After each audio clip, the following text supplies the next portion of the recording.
Bien, mes chers collègues, je vous propose de commencer pour poursuivre notre cycle d'audition consacré à la défense globale et à ce titre d'accueillir Monsieur Marc Fesneau, ministre de l'Agriculture et de la Souveraineté alimentaire. Merci beaucoup, Monsieur le ministre, d'avoir répondu rapidement à notre invitation.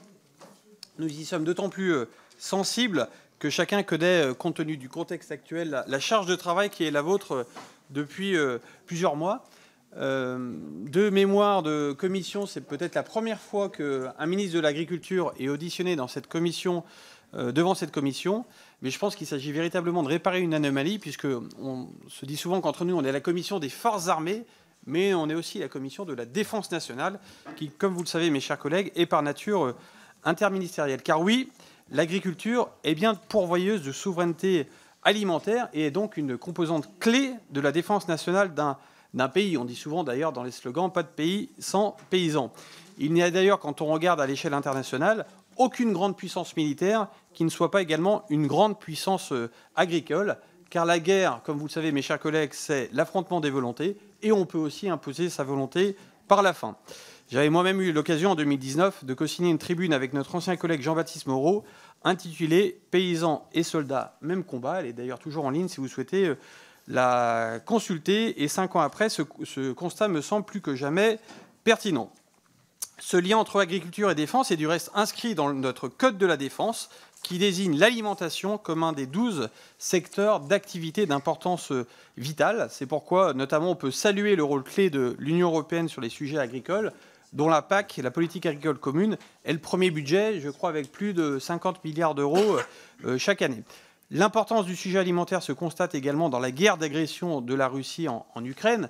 Vous avez tous suivi depuis peut-être 10 ou 15 ans, voire un peu plus, le réarmement agricole russe qui a été vraiment spectaculaire, puisque les Russes ont quasiment redressé un secteur productif pour à la fois retrouver une sécurité alimentaire domestique et s'affranchir de certaines dépendances envers des pays qui leur fournissaient des produits agricoles en grande quantité, ce qui les rend aujourd'hui beaucoup moins sensibles aux sanctions. Et en parallèle, vous avez noté que la Russie a utilisé l'arme alimentaire en tentant de bloquer les exportations ukrainiennes de céréales par la mer Noire et la mer d'Azov. Vous le savez, dans un monde en tension, la préservation de notre souveraineté alimentaire est plus que jamais un élément déterminant pour la résilience de notre pays. À cet égard, il nous a paru utile, Monsieur le ministre, de vous entendre sur la façon dont la souveraineté alimentaire est intégrée à notre politique de défense globale. Comment votre ministère se mobilise sur ces sujets? Comment évaluez-vous notre dépendance alimentaire? Quels sont aujourd'hui les dispositifs mis en place pour assurer notre souveraineté alimentaire en cas de crise et en cas de guerre également? Et plus globalement, à quel échelon penser cette souveraineté alimentaire? Notamment, quelle est l'articulation qu'on peut trouver entre les territoires? Vous avez peut-être entendu parler, mes chers collègues, des plans alimentaires territoriaux qui se déploient actuellement dans nos territoires. Quelle est l'articulation entre le territoire, le niveau national et le niveau européen? Et puis pour conclure, je souhaite également saluer et remercier le travail de nos agriculteurs et de l'ensemble des acteurs de notre alimentation. Je pense notamment aux industries agroalimentaires qui sont des acteurs de notre souveraineté, et souvent les démarches qu'ils engagent en matière de souveraineté sont aussi vertueuses sur le plan environnemental, permettant de moins grande dépendance, de moins grand transport à l'échelle internationale. Je pense qu'on est tous convaincus que la France a besoin d'une agriculture dynamique, productive et innovante, et on compte sur chacun de nos agriculteurs, chacun de nos acteurs des industries agroalimentaires. Leur dire également aux agriculteurs que dans le contexte actuel, la Russie cherche à attiser tous les troubles pour diviser nos démocraties et miner la cohésion nationale. Affaiblir les gouvernements en place permet bien entendu de les rendre moins aptes aux menaces et à renforcer parfois des forces plus complaisantes envers ces régimes autoritaires. Et toutes ces actions sont désormais bien documentées grâce à l'action du Viginum. Et nous aurons l'occasion demain d'auditionner le SGDSN qui nous permettra sans doute d'en savoir plus. Voilà. Et puis, Monsieur le ministre, vous pourrez également nous parler de l'adhésion de l'Ukraine, même si celle-ci est encore lointaine, puisque, bien entendu, c'est une des sources de désinformation de la Russie qui vise à montrer que l'adhésion de l'Ukraine aurait des effets très négatifs sur notre agriculture. Voilà. Sans être plus long, Monsieur le ministre, je vous cède désormais la parole. Merci beaucoup, Monsieur le Président, Mesdames et Messieurs les députés. J'allais dire, ça me rappelle des souvenirs. J'étais comme souvent les présidents de groupe membres de la Commission de la Défense. au début, c'était en 2017, donc je suis très heureux de retrouver cette commission et des visages que j'ai connus à ce moment-là dans cette commission. Et merci de m'accueillir. Effectivement, c'est assez rare, d'ailleurs ça prouve quelque chose, que le ministre de l'Agriculture soit appelé à dialoguer et à échanger avec la commission de la Défense. Ça montre que quelque chose d'ailleurs a changé, et ça montre ce que vous avez dit, Monsieur le Président, le fait que Covid, plus guerre en Ukraine, plus grand dérèglement géopolitique, plus quand même à venir grand dérèglement climatique, tout ça pose des questions qui soient des questions qui puissent relever de la défense nationale, de l'intérêt national et de la stratégie nationale. Je vais essayer de ne pas être trop long. Quand on dit ça, généralement, on l'est trop, mais je vais essayer d'être assez court pour que vous puissiez me poser toutes les questions que vous souhaiteriez sur ces sujets-là. Alors, il y a deux sujets pour moi. Il y a le sujet de la souveraineté, puis le sujet de la résilience. La résilience, elle a été quand même très éprouvée sur la question du Covid. Globalement, et bon an, mal an, comme dans tous les pays, ça s'est mis en place parfois de manière difficile. Mais globalement, ça a trouvé son chemin. On y reviendra peut-être tout à l'heure, mais je vais commencer par les sujets de souveraineté dans un monde qui est singulièrement inquiétant de ce point de vue-là. D'abord, rappelez que le président de la République avait parlé de souveraineté alimentaire européenne, c'était en 2017 dans son discours de la Sorbonne, qu'en 2022, les 27 États membres avaient réaffirmé ou affirmé plutôt l'idée de réduire nos dépendances aux importations à l'échelle de l'Union européenne. Au-delà des mots, il faudra voir ce qu'on peut faire, ce qui a été fait ou pas fait. Il faut dire les choses comme elles sont. Pardon de ma voix, mais un salon plus tard, c'est... on peut en faire toutes les semaines des salons d'agriculture. Rappelez en outre que, d'abord, la France reste le premier producteur agricole de l'UE. 2, elle exporte toujours beaucoup. Je vais le redire juste après. On est passé du 2e au 5e rang. Alors, il y a une part de perte nette, si je peux dire, d'export. Il y a aussi une part d'émergence d'un certain nombre d'acteurs. Les Russes, les Ukrainiens, un certain nombre d'acteurs du continent, je pense américain, je pense aux Brésiliens, ils n'étaient pas sur ces espaces-là. Et donc, ils sont montés puissamment avec ce que je dis toujours. Il faut mesurer ce que c'est en termes de surface des pays qui ne sont absolument pas comparables aux nôtres. Je rappelle toujours que, de tête, le rendement à l'hectare de blé aux États-Unis, c'est 30 quintaux. Sauf qu'ils ont quelques hectares de plus que nous, donc ils font du volume sans productivité forte. Nous, c'est plutôt 60. Et donc, on n'est pas du tout sur les mêmes échelles. Et quand on parle aux Russes, aux Américains ou aux Canadiens ou à d'autres, évidemment, on est sur des échelles puissantes. Et quand, tout d'un coup, ces puissances-là se réveillent et font de la productivité, lutte contre le gaspillage, souvent en début de chaîne, c'était le sujet des Russes en particulier, évidemment, ça a des effets qui se voient dans le marché mondial. Deuxième élément, donc on a plutôt une place, plutôt dégradée aussi par l'émergence d'autres puissances. J'y reviendrai juste après. 2, nous souffrons quand même d'un certain nombre de dépendances aux importations dans plusieurs domaines. Je pense à la dépendance, par exemple, à l'alimentation animale. Je pense en particulier au soja. Ça date d'il y a 30 ans. C'était les accords du GATT. Et on paye encore à l'époque l'ouverture qui avait été faite. C'était le GATT, je crois. Sur le produit d'importation venant du continent américain et qui font qu'on est resté, on s'est laissé mettre en situation de dépendance. Et comme c'est pour l'alimentation animale, évidemment, ça pose un problème. Plus un deuxième problème qui est que pour un certain nombre de cas, ça peut être un produit de la déforestation. Même si on est en interdépendance et on exporte aussi, on est en situation de dépendance sur les fruits et légumes, sur la volaille, sur les engrais azotés. Ça, c'est un sujet stratégique parce qu'on l'a vu à la fois au moment de la crise Covid, mais on l'a vu là, évidemment, pendant la guerre émergente en Ukraine, envoler des prix plus capacité à fournir ou pas fournir. Or, on a besoin d'engrais azotés. Et donc la capacité, et ça fera partie d'ailleurs des sujets de souveraineté sur lesquels on va travailler cette année, à retrouver de la capacité, ça veut dire qu'on ait des unités qui fabriquent de l'azote. Et deuxième élément, qu'on essaie de glisser de l'azote minéral vers l'azote organique, comme on dit. Donc c'est là-dessus qu'on trouvera aussi peut-être notre voie. Les matières grasses, les additifs pour l'industrie alimentaire sont encore, ou le matériel agricole, mais même là, si c'est plutôt une dépendance européenne, avec d'autres pays européens, je veux dire, c'est quand même des sujets qui sont devant nous et sur lesquels nous devons travailler. Et puis, évidemment, l'énergie fossile. C'est pour ça que le sujet de décarbonation est non seulement un sujet d'intérêt climatique, mais aussi un sujet d'intérêt stratégique. Parce qu'être à ce point encore dépendant pour le gaz ou pour d'autres produits pétroliers de cela, c'est quand même se mettre en situation de grand risque quand on voit les fluctuations que nous avons devant nous. Deuxième élément sur les vulnérabilités et les risques, la question quand même du changement climatique, avec structurellement une baisse devant nous des rendements, avec des risques de cumul, sécheresse, inondation, plus, on parle assez peu du stress thermique, mais il y a des choses qui ne poussent plus à 40 degrés ou à 35. Et donc on a quelque chose autour de ça qui doit se travailler. Ça veut dire qu'on doit faire évoluer les variétés, c'est-à-dire qu'on doit sans doute faire évoluer dans certains territoires les assolements, sinon on aura des problèmes. Il me semble que c'est un élément important. J'ajoute une troisième vulnérabilité. Alors je ne fais pas lien avec la Covid directement, mais ou le Covid. La maladie hémorragique épisodique qui frappe le sud de la France, c'est une maladie du dérèglement climatique. Et donc on va voir émerger un certain nombre de maladies sanitaires que nous ne connaissions pas ou plus, les deux sont valables, qui risquent de faire peser des risques très lourds sur un certain nombre de productions. La maladie hémorragique est un sujet de grande préoccupation pour le ministère, alors de court terme, mais globalement, il va falloir qu'on s'arme pour éviter ça. Alors ceci dit, empêcher les moustiques de voyager, c'est compliqué, puisque c'est bien le vecteur en l'occurrence, mais on a quand même quelque chose d'une contrainte sanitaire qui va peser, qui peut désorganiser puissamment un certain nombre de filières. Il suffit de voir ce qui s'est passé en Chine ou même en Pologne et en Allemagne sur la peste porcine, qui est quand même à nos frontières italiennes. Donc, je travaille beaucoup avec mes collègues italiens pour essayer de trouver des solutions, mais enfin, c'est plus facile de barrer la plaine entre l'Allemagne et la France que de barrer la frontière italienne. La bohimette des chasseurs, ça complique quand même le travail. On va dire les choses comme elles sont. Donc ça, c'est un premier risque, c'est le risque en tout cas, une vulnérabilité sur laquelle il faut travailler, c'est celui-là. Deuxième, évidemment, c'est quand même le renouvellement des générations. Moi, je pense que c'est tout l'objet du texte, c'est pas le seul objet du texte, mais il me semble que c'est un élément important, même si je ne m'allonge pas trop longtemps là-dessus, c'est un sujet qui me paraît important. Troisième élément, la perte de biodiversité. Alors, c'est le corollaire un peu du dérèglement climatique, mais la biodiversité, c'est un auxiliaire important pour l'agriculture, et donc la perte de biodiversité, c'est un risque pour l'agriculture à terme. Donc, ça ne vient pas s'opposer pour moi.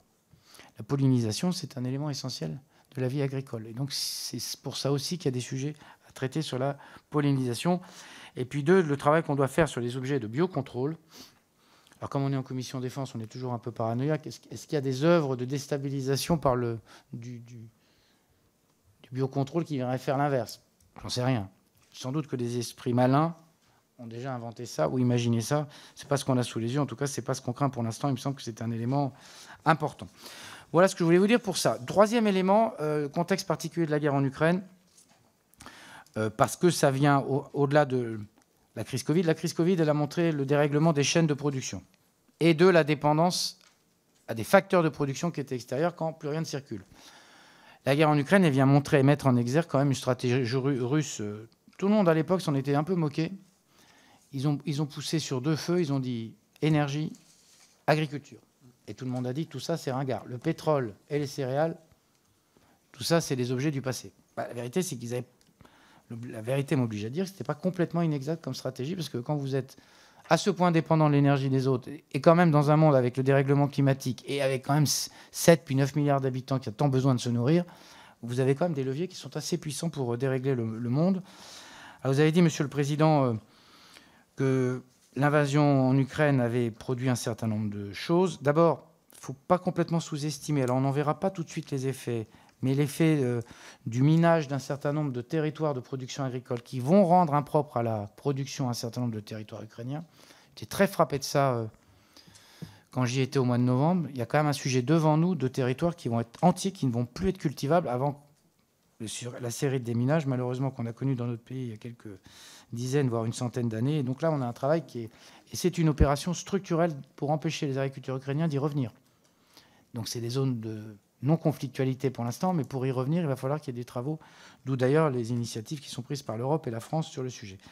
Donc ça, c'est un sujet. Deuxième élément, initiative initiale de Vladimir Poutine, c'est de bloquer les voies d'exportation des céréales ukrainiennes par la voie de la mer Noire, auxquelles ont répondu des corridors de solidarité sur le continent européen. L'idée étant de venir, on vient les stocker sur le continent et après on les ressort. La vérité, c'est qu'on les a stockés avec une vraie difficulté à les sortir. Parce qu'une fois que c'est sur le continent, d'abord, comme vous le savez, en termes de logistique, quand vous chargez, déchargez, vous faites monter vos coûts. Donc, les céréales ukrainiennes se sont trouvées sur le marché dans des conditions de compétitivité qui n'étaient pas les mêmes. Le corridor mer Noire s'est réouvert, mais dans l'intervalle, il y a une stratégie très évidente du pouvoir russe, qui est une stratégie de saturation des marchés naturels de l'Ukraine, en particulier sur le continent africain, voire sur l'Asie, parce que toutes ces céréales, elles n'étaient pas objectivement au démarrage destinées à l'Europe, à 27, je veux dire. Et donc c'est ce qui aboutit, il y a eu une question tout à l'heure à l'Assemblée, c'est ce qui aboutit à une profonde désorganisation des marchés, plus des phénomènes opportunistes, ne nous cachons pas. Je pense en particulier à la volaille, puisque là, on a quelques 2 ou 3 opérateurs qui œuvrent sur le sujet. Et donc, on a une déstabilisation extrêmement profonde des marchés compte tenu des corridors désorganisés, et une deuxième déstabilisation, qui est une stratégie absolument offensive de Vladimir Poutine, qui est une stratégie de saturation par ses propres productions des marchés naturels de l'Ukraine, y compris des marchés français. Nous avons sur le continent africain un certain nombre de marchés qui ont été perdus. Pourquoi ? Parce que sous couvert d'aide alimentaire, on donne les céréales pour être sûr qu'au moins, de ce point de vue-là, on a saturé les choses.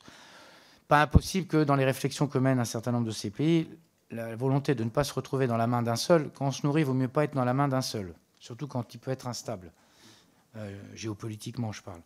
Et donc, il y a sans doute des initiatives à prendre au niveau européen pour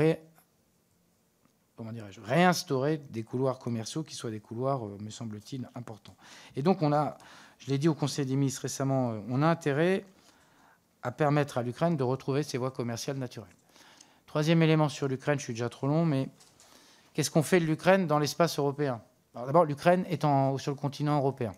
Ce n'est pas le Brésil, mais c'est comme le Brésil. Donc on a à nos portes le Brésil.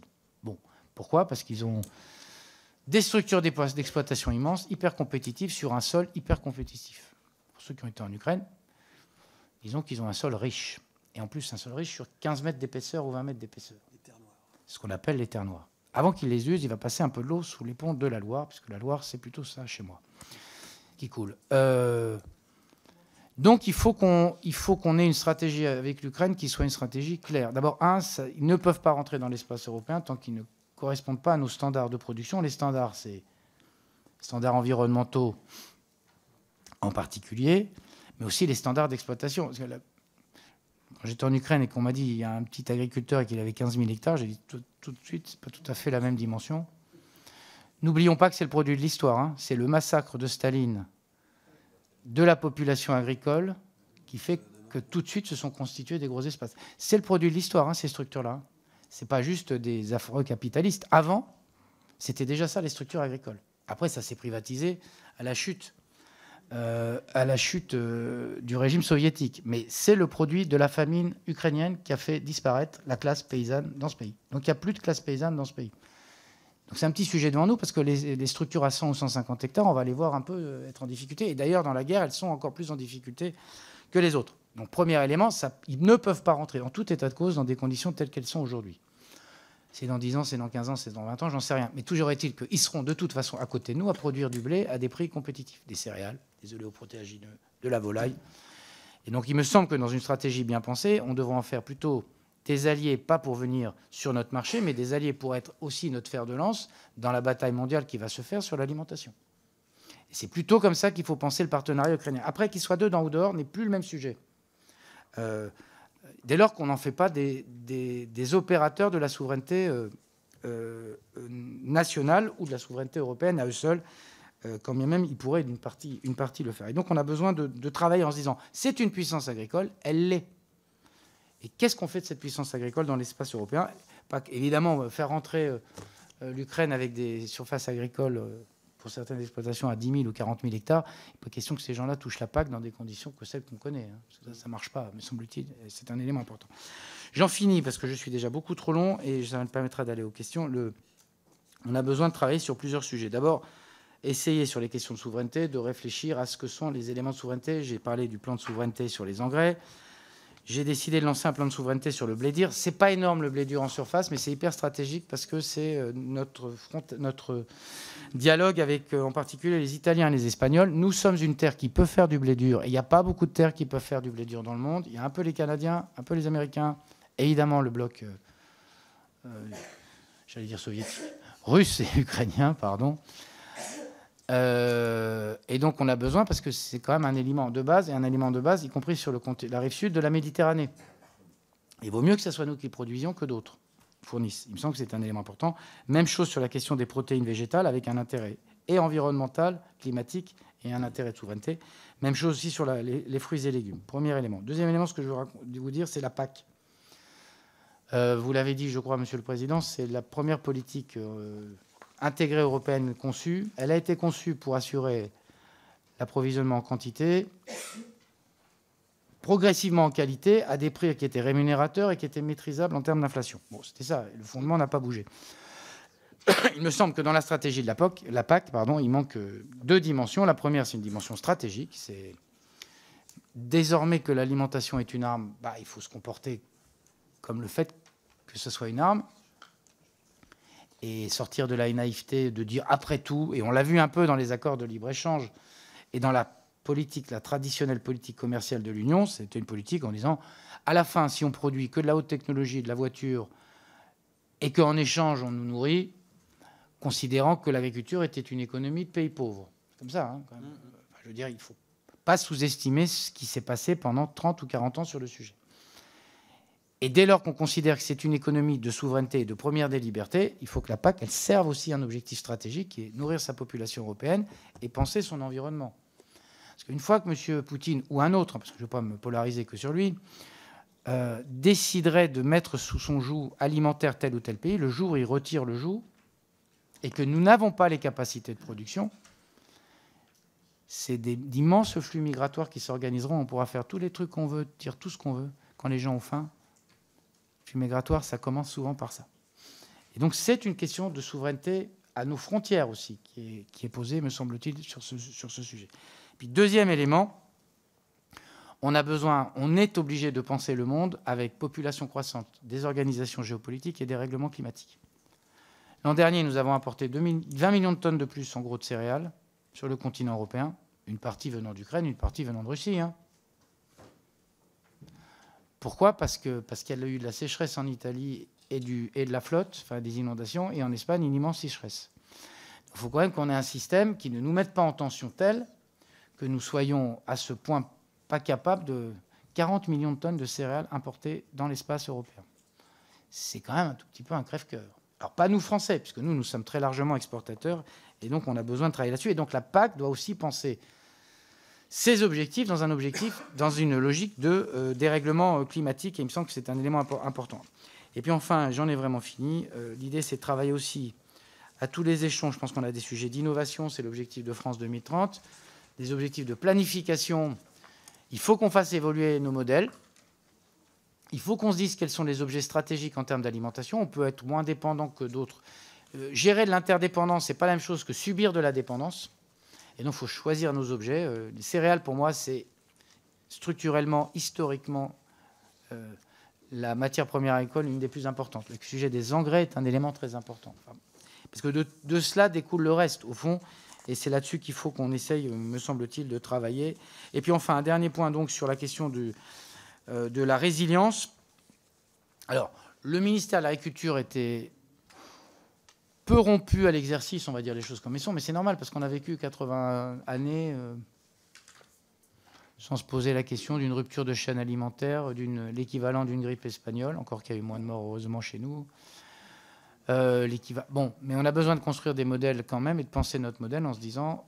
et donc on est tout à fait intégré à un certain nombre de choses, cellules interministérielles de crise, les cellules de crise et de soutien, tout ça s'étant activé au moment de la crise Covid, forcément un peu imparfaitement, mais on est en train de travailler dans le cadre de la résilience nationale sur une stratégie nationale de résilience. On est plutôt au démarrage des travaux qu'à la fin des travaux, donc je ne pourrais pas vous en dire grand-chose. On a besoin de travailler ça. On a besoin aussi... me semble-t-il, de travailler sur qu'est-ce qui se passe s'il y a un Covid, qu'est-ce qui se passe s'il y a un conflit, qu'est-ce qui se passe sur événements climatiques majeurs. Genre crue de 1910.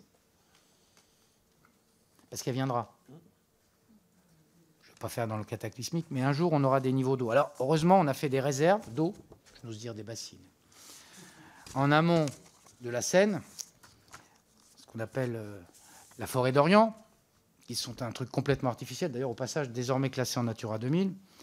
Si on n'avait pas ça aujourd'hui, on aurait des épisodes qui seraient très compliqués. Mais on n'a pas été loin en 2016, et un jour, probablement, nous aurons des épisodes majeurs sur lesquels il faudra travailler. Ça nécessite d'ailleurs qu'on ait un peu de souplesse et d'agilité, y compris dans nos règles. Je suis très fasciné, c'est le travail qu'on fait là de simplification. Je ne parle pas de la crise agricole. Le travail de simplification, c'est quand même quelque chose qui rend agiles les process. Que des agriculteurs soient obligés d'aller dire qu'ils sont inondés dans le Pas-de-Calais, il me semble que c'est un peu dommage qu'ils aient besoin de remplir un formulaire parce que nous l'avons collectivement produit. Comme ça, je fais de grief à personne. Quand il y a un mètre d'eau, il y a un mètre d'eau. En fait, ça se voit normalement. On a suffisamment de satellites pour pouvoir le documenter. Donc voilà ce que je voulais vous dire. J'ai été trop long, pardon, mais il me semble que c'est des éléments extrêmement stratégiques que nous avons, avec une prise de conscience progressive, trop lente à mon goût, il n'est pas complètement anodin que le ministère s'appelle celui de la souveraineté alimentaire, ce qui m'oblige à rendre beaucoup de comptes sur le sujet alors qu'on démarre. Mais c'est pas grave, on va essayer d'avancer. Parce que la souveraineté, c'est long à reconquérir. Retrouver de la souveraineté fruits et légumes, il faut planter des arbres, il faut faire de la transfo, il faut former des gens, il faut trouver de la main-d'œuvre.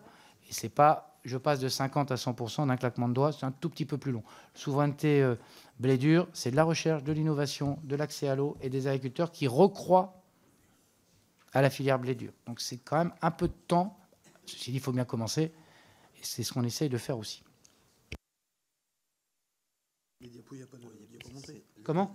Pour les questionnaires. Ah, c'est pour les questions. Ah, c'était pour les questions. Très bien. Très bien. Merci beaucoup, monsieur. Chacun fait comme il veut. Voilà.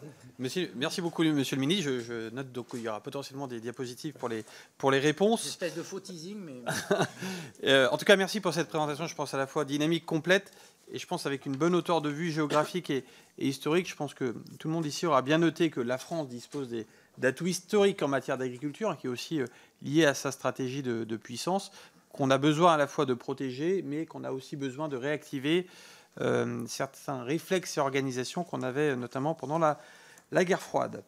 Nous allons désormais prendre les interventions des orateurs de groupe pour le groupe Renaissance. La parole est à Lisiane Métayer. Merci, Monsieur le Président, Monsieur le Ministre. Au nom du groupe Renaissance, je vous remercie sincèrement pour votre participation à notre commission de la Défense nationale et des Forces armées. Alors, auditionner un ministre de l'Agriculture dans notre commission n'est pas courant, car nos sujets semblent a priori éloignés. Et je dis bien a priori, car votre intervention éclairante nous démontre qu'il n'en est rien, eu égard au contexte actuel, et ces deux domaines sont plus que jamais étroitement liés. Cela témoigne d'une véritable prise de conscience stratégique de l'Europe en matière de politique agricole, ce secteur demeurant un enjeu de souveraineté pour l'Europe et de stabilité pour le monde. Et je voudrais revenir sur la récente interview du 21 février à l'hôtel de Matignon du Premier ministre, Gabriel Attal, qui s'est prononcé favorablement au développement du secteur de l'agriculture en France, impliquant de placer cette dernière au rang des intérêts fondamentaux de la France, au même titre que la sécurité, la défense et l'énergie. La crise sanitaire et la guerre en Ukraine ont rappelé l'importance stratégique de notre agriculture. En effet, si l'insécurité alimentaire s'est accrue dans le contexte de la pandémie de Covid-19, la guerre menée par la Russie contre l'Ukraine a engendré une hausse des prix mondiaux des denrées alimentaires. Les Russes, en s'en prenant à la sécurité alimentaire, notamment à la fixation de prix zéro aux pays africains, ont fait de l'alimentation une véritable arme de guerre, et vous venez de le rappeler dans vos propos liminaires. Cette ingérence délibérée met en lumière les enjeux complexes qui entourent désormais la disponibilité et l'accès aux ressources alimentaires à l'échelle mondiale. Dans le contexte actuel où l'on observe une multiplication des conflits aux portes de l'Europe, il est impératif que les tendances évoluent. Il ne s'agit plus uniquement de s'assurer de la sécurité lors du cheminement des produits alimentaires, mais d'aller à la quête d'une souveraineté alimentaire, c'est-à-dire produire plus, protéger mieux et surtout franciser les chaînes d'approvisionnement. Aussi, après 2 ans de conflit, quel est l'impact de la guerre en Ukraine aujourd'hui dans le monde agricole en France et comment protéger les agriculteurs français sans se désolidariser des agriculteurs ukrainiens? Je vous remercie. Merci, Monsieur le Ministre. J'en ai un peu parlé, mais j'en dis un peu plus. Bon, l'impact sur le monde agricole, il est des importations plus puissantes. Volaille, œufs, sucre, même si le sucre, la difficulté a été masquée par des cours historiquement hauts. Et donc, c'était compensé dans ce registre-là, mais la mer refluant toujours dans ce genre de registre, évidemment, là, on a une difficulté. Donc, on a eu d'abord ça. Deuxième élément, c'est le sujet... Alors, du coup, là, on a décidé, ce que j'ai dit tout à l'heure à l'Assemblée nationale. D'abord, moi, j'avais demandé il y a 1 an qu'on n'ait pas des mesures pour 2 ans. Parce que des marchés comme ça, c'est trop sensible pour ne pas avoir des clauses de revoyure assez régulières. Parce que, et nous avions raison de le faire, parce que on fait des mesures d'ouverture, abaissement des droits de douane, on verra bien ce qui se passe dans 2 ans. Bon, moi, j'avais le sentiment déjà qu'il se passait quelque chose qui pouvait être désorganisant, à quoi s'ajoute d'ailleurs sur la filière volaille une brèche qui s'est ouverte à l'époque compte tenu de la grippe aviaire, puisque nous avons une baisse de production, un certain nombre de territoires qui n'ont pas pu produire, et donc évidemment le tout cumulé a affaibli plutôt la filière, même si évidemment nous avons puissamment accompagné la filière. Donc un certain nombre, on est passé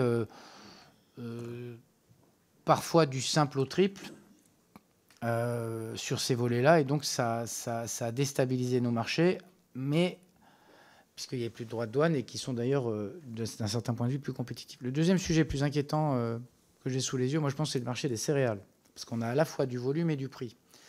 La désorganisation du marché des céréales, le fait qu'il y ait des positions attentistes, que les Russes jouent avec des prix cassés partout, fait qu'on est en train d'avoir une réorganisation des marchés qui est très lourde, de conséquences, qui fait qu'on va demander à activer aussi des clauses.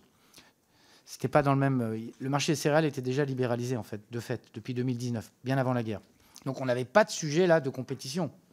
Les Ukrainiens allaient sur leur marché, nous on allait sur les nôtres, les Russes ne venaient pas mettre la pagaille.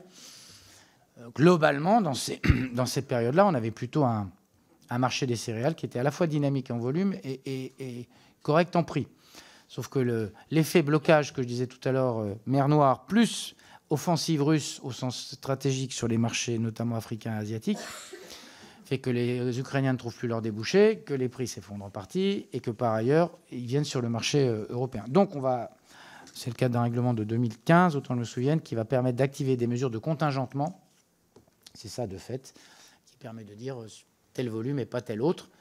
Mais si on veut aller au bout de la logique et que ça ne produise pas un effondrement des prix ou une désorganisation, il faut qu'on s'organise aussi et de regarder ce que vont devenir ces céréales ukrainiennes. Et donc comment le continent européen, l'Union à 27, avec les Ukrainiens, essaie d'avoir une politique active de reconquête d'un certain nombre de marchés. Il me semble que c'est là-dessus qu'on va travailler. Est-ce qu'il y a d'autres filières qui sont en risque ? Peut-être oléoprotéagineux, encore que nous ne sommes pas dans une situation actuelle de difficulté majeure. Je pense qu'on a sous les yeux les principales difficultés. J'ai un dernier élément sur lequel je suis extrêmement vigilant, c'est parce que je vois les opérateurs jouent, en particulier ceux qui travaillent sur la volaille. On va contingenter à partir du mois de juin, puisque c'est qu'est-ce qui se passe entre aujourd'hui et le mois de juin. Je ne voudrais pas qu'on nous sursature d'ici le mois de juin et qu'après on dise trop tard, c'est rentré. Donc on est en train de regarder, de travailler avec la Commission. En tout cas, j'ai pris l'initiative avec plusieurs collègues européens de dire qu'il faut qu'on envoie des signaux avant. Enfin, les signaux sont envoyés avant, mais il ne faut pas que les signaux envoyés avant donnent l'envie à des opérateurs mal intentionnés de venir inonder, de dire l'année 2024 est faite. Pas grave si je ne peux plus exporter au 1er juin, j'aurais déjà fait mon volume. Donc ça, c'est un élément de vigilance pour moi, pour être tout à fait transparent avec vous, parce que là, il y aura un sujet majeur. Merci, Monsieur le Ministre. Pour le groupe Rassemblement National, la parole est à Frédéric Boccaletti. Merci, Monsieur le Président. Monsieur le Ministre, la crise agricole majeure que traverse actuellement la France trouve largement sa source dans les décisions calamiteuses des gouvernements successifs et dans les normes désastreuses imposées par l'Union européenne. Cependant, il est clair que la guerre en Ukraine joue également un rôle particulièrement important dans les difficultés que peuvent rencontrer nos agriculteurs.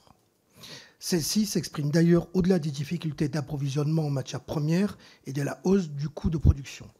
En ce sens, la concurrence des volailles ukrainiennes écoulées sur le marché européen est largement dénoncée par les producteurs français. Celle-ci vient perturber un marché français qui a connu plusieurs crises ces dernières années et peine à retrouver des couleurs.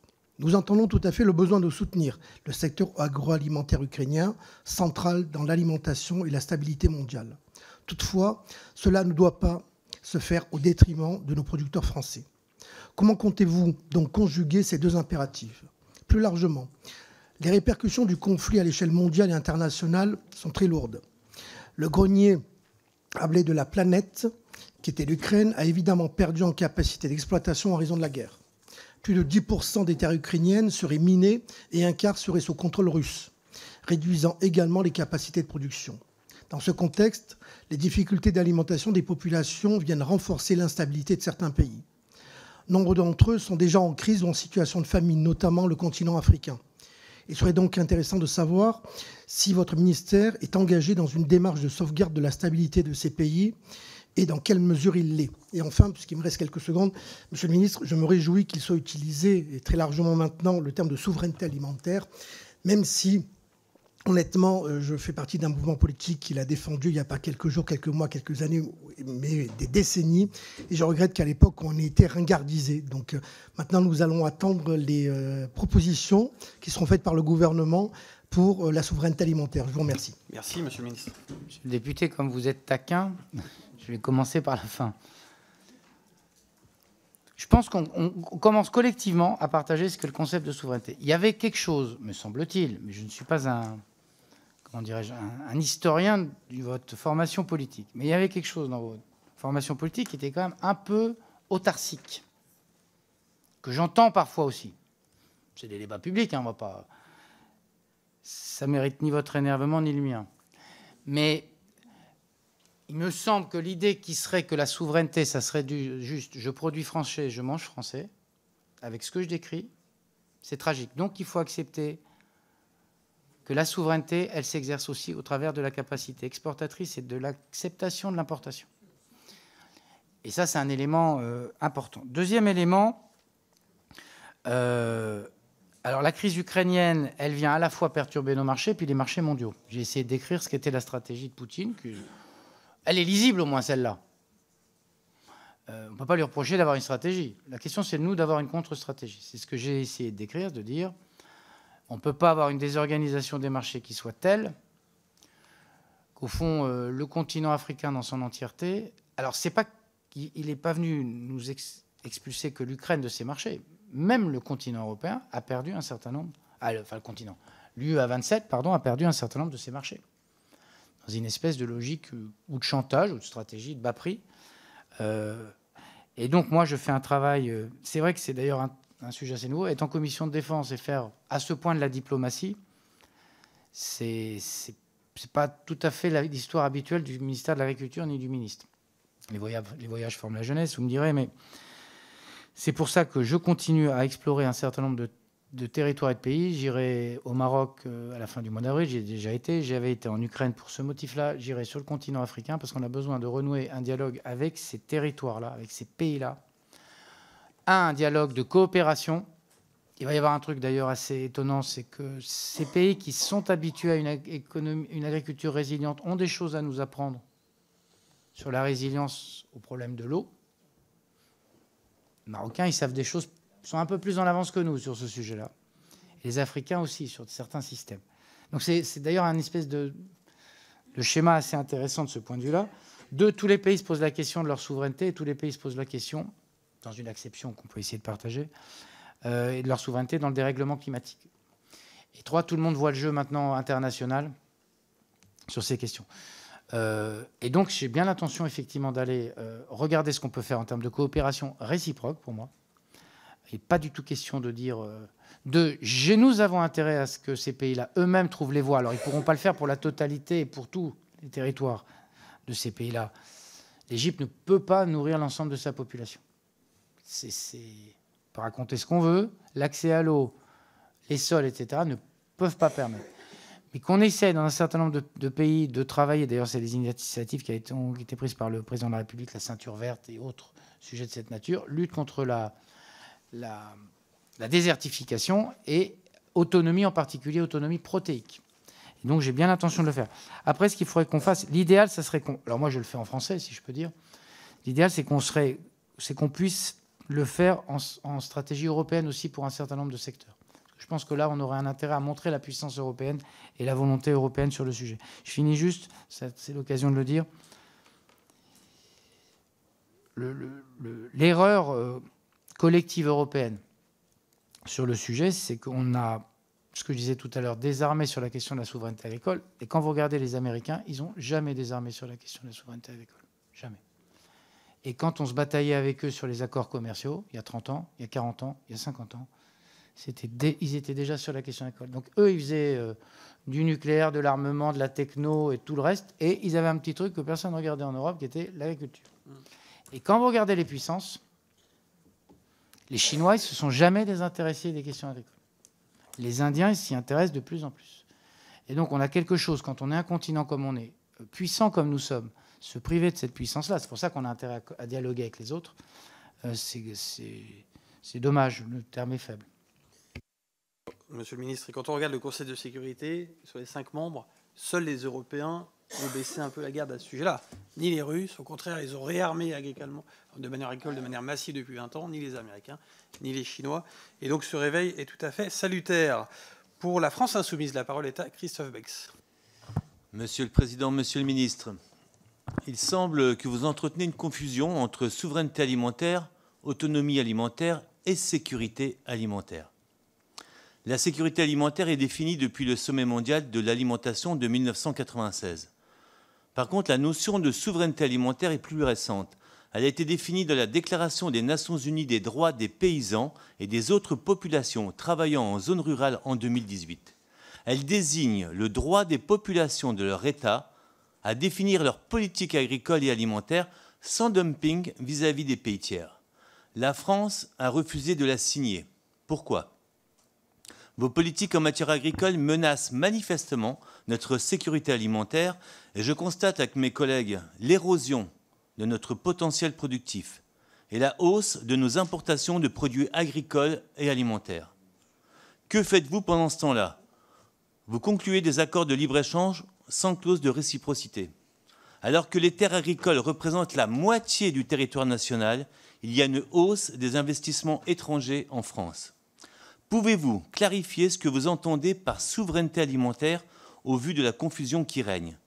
Quid de l'application du décret Montebourg en matière de sécurité alimentaire ? Combien de terres agricoles pourraient être concernées ? Les États investisseurs sont-ils de nature à être des menaces militaires ou non ?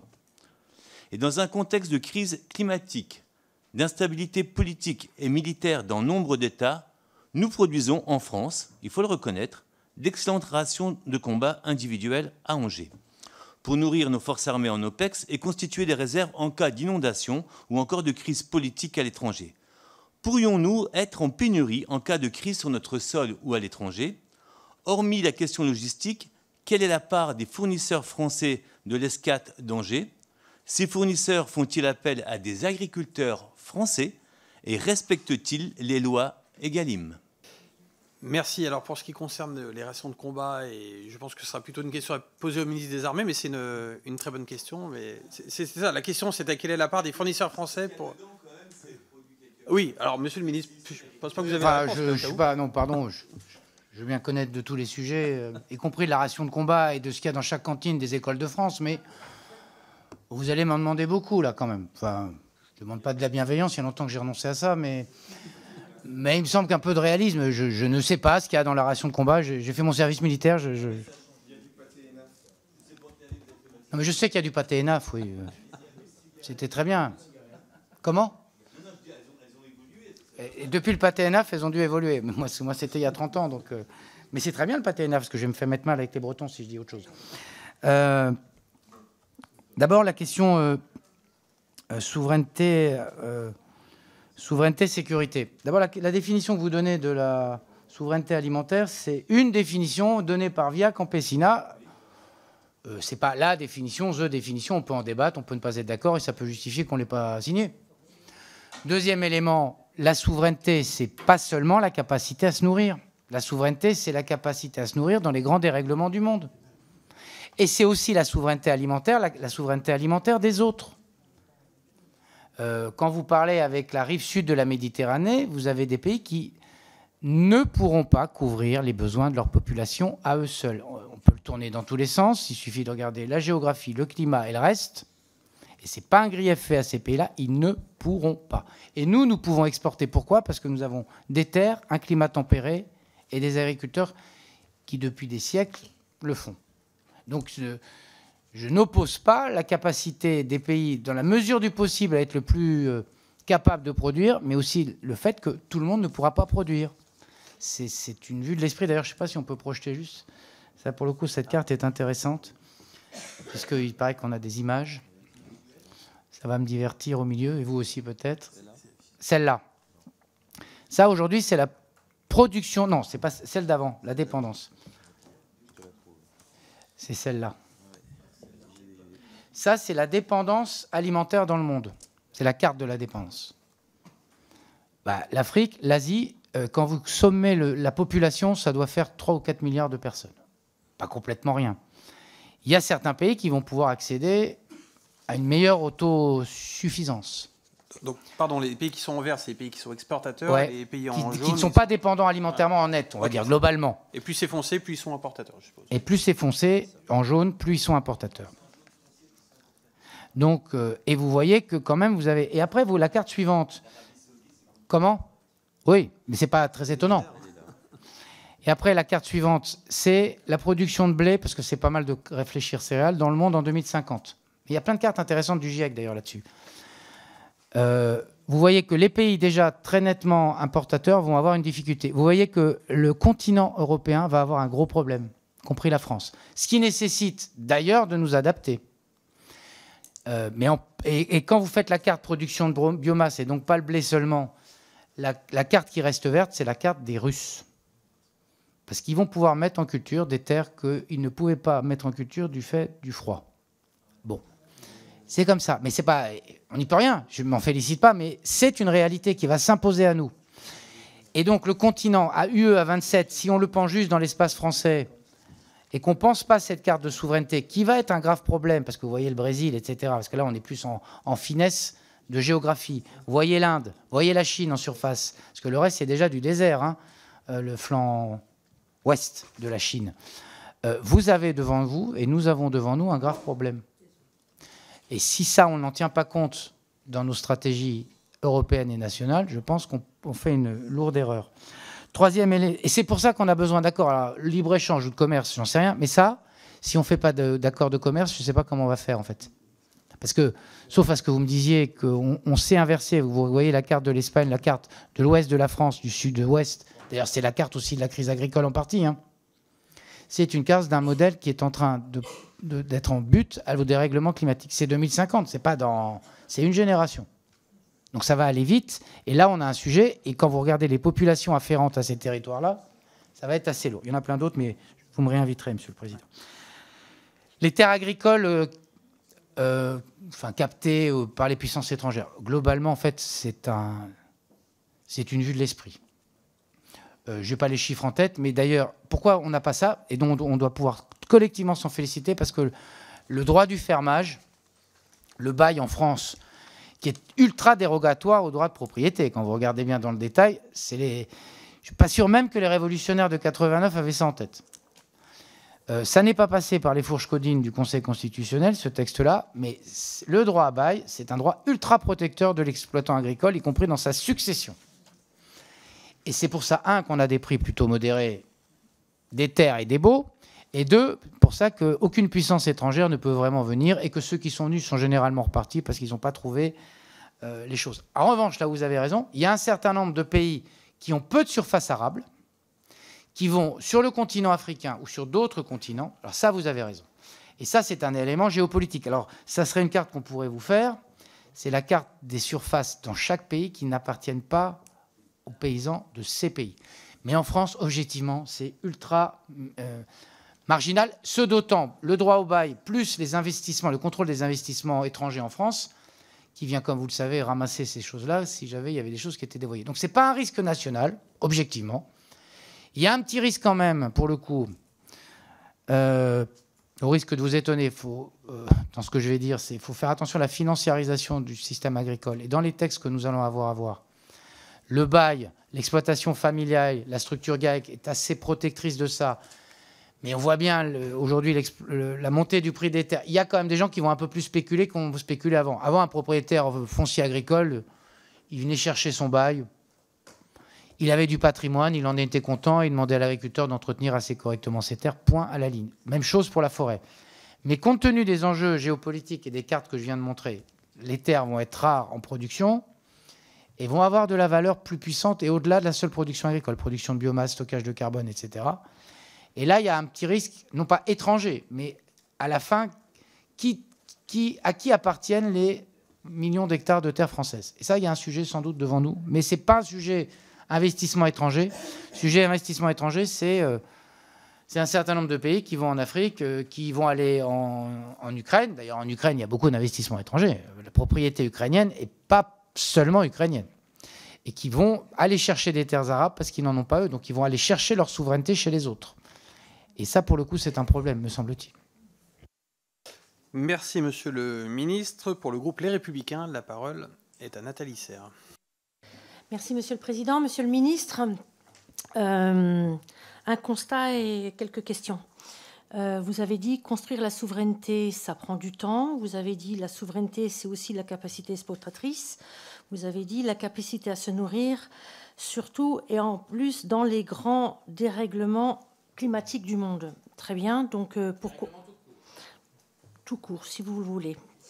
Du coup, pourquoi surtranspose-t-on depuis 2017 Pourquoi permettons à des organismes tels que les soulèvements de la terre d'être au salon de l'agriculture? Ça, c'était la réflexion. Je ne vous demande pas particulièrement de réponse sur le sujet.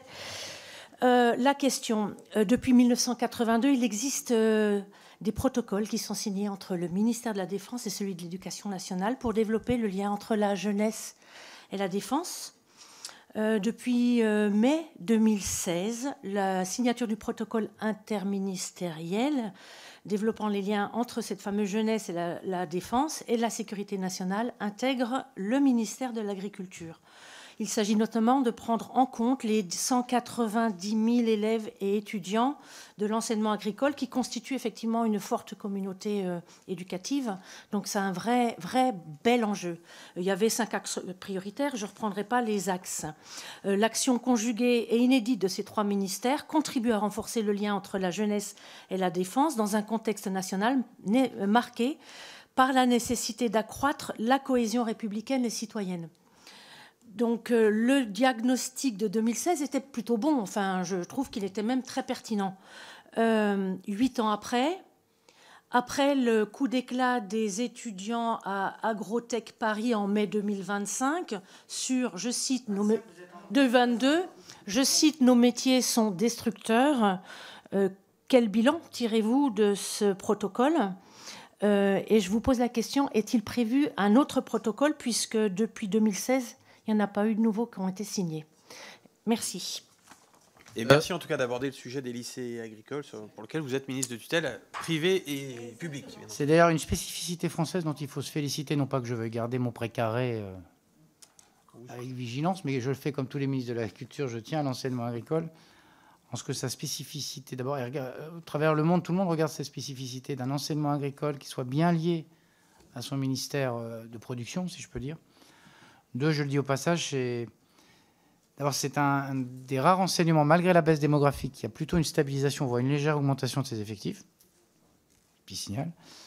2, c'est un des enseignements qui est le plus intégré, le plus intégré, on a un taux d'internat qui est très élevé, et 2, qui intègre le plus de jeunes qui sont parfois dans des situations initiales, sociales, qui sont désespérées, on va dire les choses comme elles sont, et ils trouvent souvent leur chemin. Il y a 200 métiers, etc. Premier élément. Deuxième élément, vous avez raison, ça c'est alors comment les sujets agricoles poussent les autres, mais il faut qu'on réinitie ce protocole parce que je pense que c'était une bonne idée, je partage votre sentiment, et qu'on a besoin, dans ce lien armée-nation, dans ce lien défense, dans ce lien souveraineté, désormais que la souveraineté est plus explicitement posée au milieu de la table, de travailler avec les écoles sur ce sujet. On a besoin aussi dans les écoles, en particulier les écoles supérieures, un peu de retrouver parfois le fil de l'exploitation agricole et de la production. Pardon de ce que je vais dire, Monsieur le Président, mais il fut un temps quand j'ai fait mon service où je voyais beaucoup de gens qui devaient faire leur service, mais qui ne faisaient pas leur service, qui trouvaient toutes voies et moyens. Et moi qui ai fait un peu piou-piou, c'est bien aussi que des gens qui se forment à l'agriculture dans les écoles supérieures, ils voient un jour un exploitant agricole. Pas une insulte, c'est pas une offense. Et pour connaître un certain nombre d'ingénieurs agronomes, le stage en immersion d'entreprise d'1 mois dans une exploitation, qui laitière, qui porcine, qui céréalière, n'est pas inutile et mauvais pour la santé. C'est pas une question d'idéologie, ils vont dans une exploitation. J'ai bien entendu idéologie.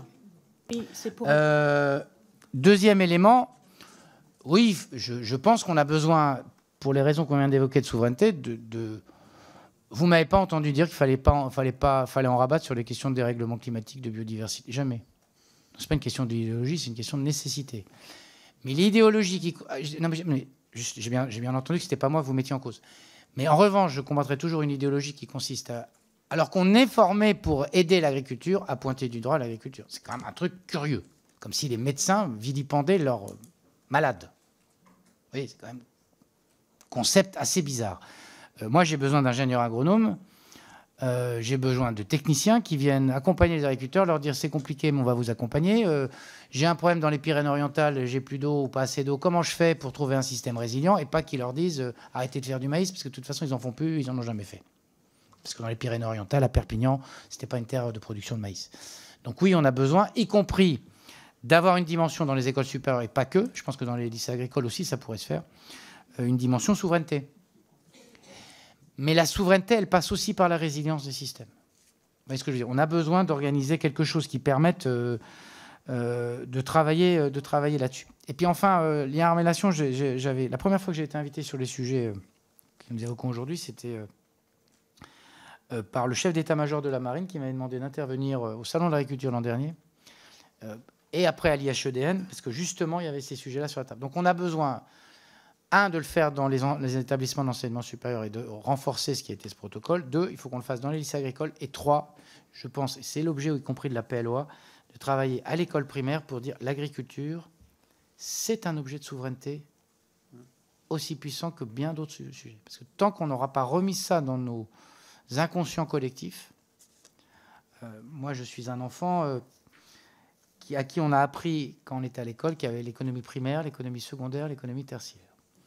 On nous expliquait que l'économie primaire allait disparaître, que c'était résiduel, que le secondaire, c'était quand même un truc de pays pauvres, et qu'à la fin, nous vivrions dans le monde heureux de l'économie de service. J'ose pas dire combien d'années plus tard, mais une bonne quarantaine d'années plus tard, j'ai l'impression qu'on en est collectivement revenu. Mais c'était quand même ce qu'on enseignait, et il n'y a pas de reproche à faire aux enseignants. Dans le collectif, nous estimions que nous étions dans une logique où l'agriculture pouvait rester résiduelle. Les guerres, les désordres géopolitiques nous obligent à ça. Donc, je pense que le primaire aussi est un endroit où on doit...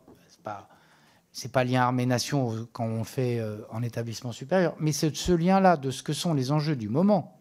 Et l'enjeu agricole est un enjeu du moment. Je pense qu'il faut le restaurer au-delà de ce qu'on peut faire dans les établissements d'enseignement agricole. Merci. Pour le groupe démocrate, la parole est à Geneviève Darrieussecq.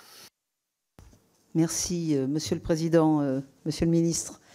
Bon, beaucoup de choses ont été dites et développées, donc c'est vrai que quand nous arrivons en position, disons, pas dernière, mais avant-dernière position, c'est un peu difficile de renouveler les choses. Mais ce débat est très intéressant. Ce débat est très intéressant parce qu'il nous montre d'abord que... on est d'accord, l'alimentation, l'agriculture, c'est une arme. C'est une véritable arme. Ça peut devenir une arme pour certains. D'ailleurs, M. Poutine s'en sert très bien pour déstabiliser les marchés. Et j'aurai une première question qui sera bien sûr de la politique fiction qui n'arrivera jamais. Envisage-t-on une stratégie? Quand le président de la République dit M. Poutine ne doit pas gagner, il y a aussi, dans le domaine agricole, des répercussions. Si M. Poutine gagnait, quel serait le niveau de déstabilisation pour nos agriculteurs? Il serait très puissant, je pense. Deuxième chose, je suis très intéressée, et peut-être pourrions-nous développer les sujets de résilience. Alors, j'ai bien compris qu'on en était au départ. Mais les sujets de résilience, ce sont vraiment des sujets de sécurité pour notre pays qui sont majeurs. Alors, la résilience entraînera-t-elle les agriculteurs seront en première ligne des facteurs de résilience. Devront-ils, envisage-t-on, qu'ils changent de mode de culture, qu'ils changent de culture? La résilience fera intervenir aussi l'industrie agroalimentaire. Devra-t-elle évoluer? La résilience devra faire aussi concerner nos concitoyens. Devront-ils changer d'alimentation? Donc on a tout un pan qui est très passionnant à étudier, à envisager et potentiellement à structurer. Je parle en cas de conflit majeur. Très simplement, et quel doit être le niveau de cette résilience? Est-ce que ça doit être régional? Est-ce que ça doit être national? Est-ce que ça doit être européen? Donc on a vraiment cette réflexion à avoir, je crois, importante dans notre 21e siècle qui est très perturbé. Et cette réflexion, eh bien, elle s'impose à nous parce qu'il faut protéger les populations. La faim étant FAIM, étant bien entendu un des dangers majeurs que puisse courir une population et un pays. Monsieur le ministre. Merci beaucoup, parce que ça permet, parce que l'idée m'avait traversé la tête et j'avais oublié, c'est quoi la bonne échelle de la souveraineté et de la sécurité alimentaire? Parce que ça, c'est un bon sujet de réflexion. Premier élément de réponse, oui, l'alimentation est devenue une arme. Elle l'a toujours été d'une certaine façon, quand en tout cas il y a des empires, des puissances qui l'ont toujours considéré comme quelque chose qui était un élément central de leur stratégie de souveraineté et d'indépendance. Je suis très frappé de voir, quand je rencontre un certain nombre de collègues européens, évidemment extra-européens, à quel point, sans être utopique, inutilement utopique, mais c'est bien d'être utopique parfois, sur les sujets de dérèglement climatique et de résilience des systèmes agricoles, il y aurait quand même besoin de coopération. J'y ajoute un élément, c'est que nous avons, le CIRAD, l'INRAE, un certain nombre d'organismes qui sont reconnus mondialement pour leur capacité de recherche, d'accompagnement, de développement sur différents lieux, et qui peuvent être aussi des vecteurs de cette volonté de coopération. Parce qu'on aurait paradoxalement plus que jamais besoin de coopération, et on est dans un monde qui est décoopératif, si je peux dire les choses ainsi. Et quand même, la raison, à un moment, devra l'emporter, parce que si on est dans un monde décoopératif, on va avoir des sujets d'alimentation de continents entiers, qui vont venir déstabiliser l'ensemble de la planète Terre, parce qu'on est quand même très interdépendant de cette question-là. Donc on a quand même, me semble-t-il, des éléments à travailler, en tout cas une réflexion à travailler, et nous pourrions, nous, en stratégie française et européenne, être ceux qui disent, nous, on veut de la coopération et céder, parce que moi, il m'intéresse que le continent africain se nourrisse, et etc., etc., etc., si je veux développer les choses. Deuxième élément, les éléments de la résilience. C'est plein de choses, la résilience. C'est... d'abord, les facteurs de production. Les phytos, les engrais, les semences. Nous sommes un leader mondial de semences. Il serait utile, me semble-t-il, que nous continuions à conforter les leaders mondiaux de semences que nous avons. Nous avons vraiment des leaders mondiaux. Donc là, c'est le sujet des moyens de production pour eau, de l'accès à l'eau. Je veux dire, l'Imagrin a besoin d'eau pour essayer de développer un certain nombre de semences. Donc si nous perdions des opérateurs comme cela, nous ferions une erreur tragique, parce que des leaders mondiaux de semences, il va y en avoir. Je préfère qu'ils soient sur le continent européen, et mieux encore, je préfère qu'ils soient français. Et nous avons une expertise reconnue dans le monde, de recherche et d'innovation. Ça amène d'ailleurs à la question, sur la question européenne, d'un débat qui est sur la table aujourd'hui, les nouvelles techniques génomiques. On peut se croire une île déserte sur le continent européen. On a besoin des nouvelles techniques génomiques, dès lors qu'on a mis quelques balises, parce que en termes de résilience face au dérèglement climatique, de réduction des produits phytos, c'est un outil hyper puissant. Deuxième élément, on a besoin de construire la résilience des systèmes. Ça m'amène à l'agroalimentaire d'ailleurs, c'est-à-dire qu'il y a des territoires où la production va évoluer,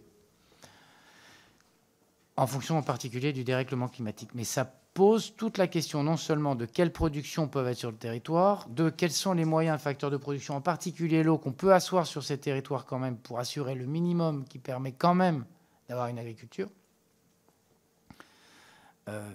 S'il n'y a pas d'accès minimum à l'eau dans les Pyrénées-Orientales, il n'y aura rien. Pas pour, comme on dit, pardon l'expression, faire pisser de la vigne à 300 hectos l'hectare, ce qui n'existe pas. Mais enfin, c'est pour donner un excès. C'est juste pour que la vigne ne meure pas. C'est juste ça. Ça, c'est une résilience. La vigne ne meurt pas, c'est une résilience. L'abricotier ne meurt pas, c'est une résilience. Donc cette question de gérer cette eau, non pas dans une logique que certains veulent caricaturer de productivisme, mais dans une logique de comment on s'y tient, parce que si un pied de vigne ne résiste pas à la sécheresse, je ne sais pas bien ce qui peut résister à la sécheresse, en fait. La broussaille, puis l'incendie. Et donc ça, on a besoin de le construire. Et donc on a besoin de se dire comment vont évoluer les systèmes, quel type de production, quels sont les volumes qui pourront être produits, et comment vont s'organiser les outils de transformation. Ce qui est un temps long, hein. Quand on réfléchit, c'est du temps long. Simplement, si on veut y compris sortir de la crise agricole, il faut qu'à la fois on gère l'urgence que je m'emploie à faire, et après qu'on leur dise, bon, Pyrénées-Orientales, comment on va faire ? Vous aviez une vocation arbo-maraîchage, qu'est-ce qu'on peut maintenir, comment ça peut évoluer, quelle est la place de l'élevage, qu'est-ce qu'on fait dans les zones de montagne, qu'est-ce qu'on ne pourra plus faire, comment on réutilise l'eau, enfin bref, c'est tout. Il faut mettre moi, j'ai bien la volonté de faire de ce territoire, et on va l'élargir pour ne pas faire de jaloux aux frontières, mais je vois bien que certains s'en contenteraient, mais de montrer ce qu'on peut essayer de construire comme modèle un peu plus résilient. Attention à ne pas construire des modèles aussi où on construit sur des châteaux de sable, parce que ça serait une petite erreur, me semble-t-il. Troisième, donc la résilience, c'est les systèmes de production, les outils de transformation, et ça, c'est un sujet important. Et puis après, quelle échelle de résilience ? Alors, tout mon général, comme dirait l'autre, je pense que c'est à toutes les échelles que ça se construit. Je pars au niveau européen et mondial, on a quand même besoin de construire une résilience qui soit sur la question des engrais, de l'énergie, sans doute du dialogue commercial renouvelé qui pose la question de l'agriculture comme un élément stratégique d'un débat. Je rêve du jour où on dira on a fait moins d'échanges sur tel produit parce qu'on a choisi de défendre le produit agricole. Que ça soit plus ancré dans les... Et ça, c'est plutôt au niveau européen. Deuxième élément, on a besoin de penser au niveau européen ce que c'est qu'une stratégie mondiale sur l'alimentation et qu'est-ce qu'on a à dire à la fois pour assurer nos productions, nos voisinages et les dérèglements qu'on a sous les pieds ou sous la vue devant nous. Ça, c'est plutôt européen. Niveau national, c'est d'essayer de regarder, y compris dans ce que je viens de dire d'adaptation des modèles, quels sont les sujets sur lesquels on considère qu'on est en capacité de fournir nous-mêmes à des prix qui soient et des coûts qui soient dans l'ordre de la compétition, pour le coup, européenne. Et puis, il y a quand même, je trouve que la tradition aux fruits et légumes française, on ne peut pas l'avoir perdue en 30 ans sans se dire qu'on doit pouvoir la retrouver, en tout cas en partie. Après, on aura une question, c'est dans ces évolutions de modèles, je rappelle que 50% de nos céréales au moins sont exportées, que, on va peut-être montrer d'ailleurs le graphique, c'est l'occasion de le montrer. Merci Yves. Ça, c'est le taux d'approvisionnement. Oui. L'autre, le précédent est plus explicite, en tout cas pour moi. C'est compliqué, hein, la technologie. Le taux d'auto-approvisionnement par ordre décroissant pour la France. Vous voyez, on a quand même, sous la barre noire, on n'est pas autosuffisant. Sur la barre, on est quand même sur un certain nombre de secteurs. Mais il est ennuyeux que sur les fruits et légumes tempérés, on ne soit pas autosuffisant. Il est ennuyeux que sur la viande bovine, on est en limite, mais quand même, on puisse ne pas être autosuffisant. Il est ennuyeux, je le dis, parce que soja, ça, c'est un problème. Parce que soja, c'est les protéines, c'est importé de très loin, ça nous met en dépendance. Donc, stratégiquement, qu'on récupère le soja, je serais assez volontiers. Puis, vous voyez, après, des sujets sur l'orge de brasserie, on est le leader mondial, je crois. De très loin, hein. Bon, c'est dommage, c'est de la brasserie. Je ne vais pas faire la promotion, avec modération, mais... parce que ce n'est pas que pour le manger, hein, pour ceux qui l'auraient oublié. Donc voilà, je pense que nous, au niveau national, on a ça. Et puis après, on a besoin de penser des plans de reconquête en se donnant des objectifs. Production, résilience et adaptation des règlements climatiques, y compris les stratégies de décarbonation. Et il me semble que ça peut être intéressant. Est-ce que c'est intangible de dire qu'on est sur la poudre de lait écrémé à 250% du taux d'approvisionnement? Peut-être que les modèles peuvent évoluer. Après, il y a des sujets sur lesquels on a une capacité, une productivité, on est plutôt meilleur que d'autres, ça serait dommage de ne pas en profiter. Reste le niveau local, que le président d'ailleurs a évoqué. Alors autant j'ai du mal à converser avec l'idée, enfin à me convertir plutôt à l'idée du localisme, autant je pense que, y compris dans la résilience en cas de gros accidents, l'idée de savoir où on peut s'approvisionner dans une chaîne, ce qu'on a fait pour le Covid, n'est pas complètement inintéressant. En même temps, ce que nous savions faire dans les années 20, 30, 40, et qui a fait que chez nous, il y a eu moins de drames, même s'il y en a eu beaucoup déjà, pendant la Deuxième Guerre mondiale que dans d'autres pays. Mais nous étions un pays éminemment rural, beaucoup moins urbain. Là, nous avons une concentration urbaine, c'est un fait, qui fait qu'évidemment, aller s'approvisionner chez le voisin, c'est plus tout à fait la même chose, par nature.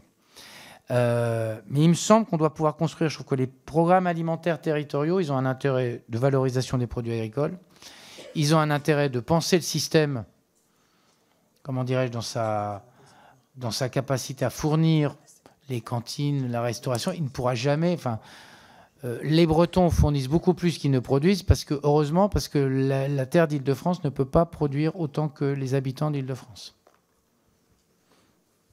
Et donc, il va bien falloir qu'on accepte que le localisme doit s'entendre dans une version quand même un peu élargie. Et puis, par ailleurs, on fait plutôt des nectarines et des pêches en Languedoc-Roussillon qu'en Bretagne. Et c'est faire offense à personne. C'est plutôt des pommes à cidre, si je peux dire. Donc c'est aussi ça. Les territoires français, même si la France n'est pas un grand pays en surface, ils ont quand même leur spécificité. Donc, mais construire une résilience, mais moi ça répond plutôt à la question d'une crise, d'un gros... Je pense que si on avait une stratégie, on en parlait avec le président tout à l'heure, si on avait une stratégie de résilience qu'on va travailler nous au ministère, dans la stratégie de résilience, le sujet c'est la chaîne alimentaire, comment elle se construit. Donc c'est agroalimentaire, grande distribution. Alors il m'arrive de parfois vilipender la grande distrib, mais reconnaissons que dans ce mode-là, ça aide. Hein. Il faut penser... alors c'est toujours un peu le problème de la commission de la défense, c'est qu'on pense toujours un peu au pire pour l'éviter ou pour l'anticiper, mais il faut le faire. Mais il me semble que là, on a quelque chose à construire. Et le local peut avoir cette vertu-là, en plus d'autres vertus qui sont celles de, comment dirais-je, de mieux valoriser des produits, en tout cas une partie des produits dans un certain nombre de territoires.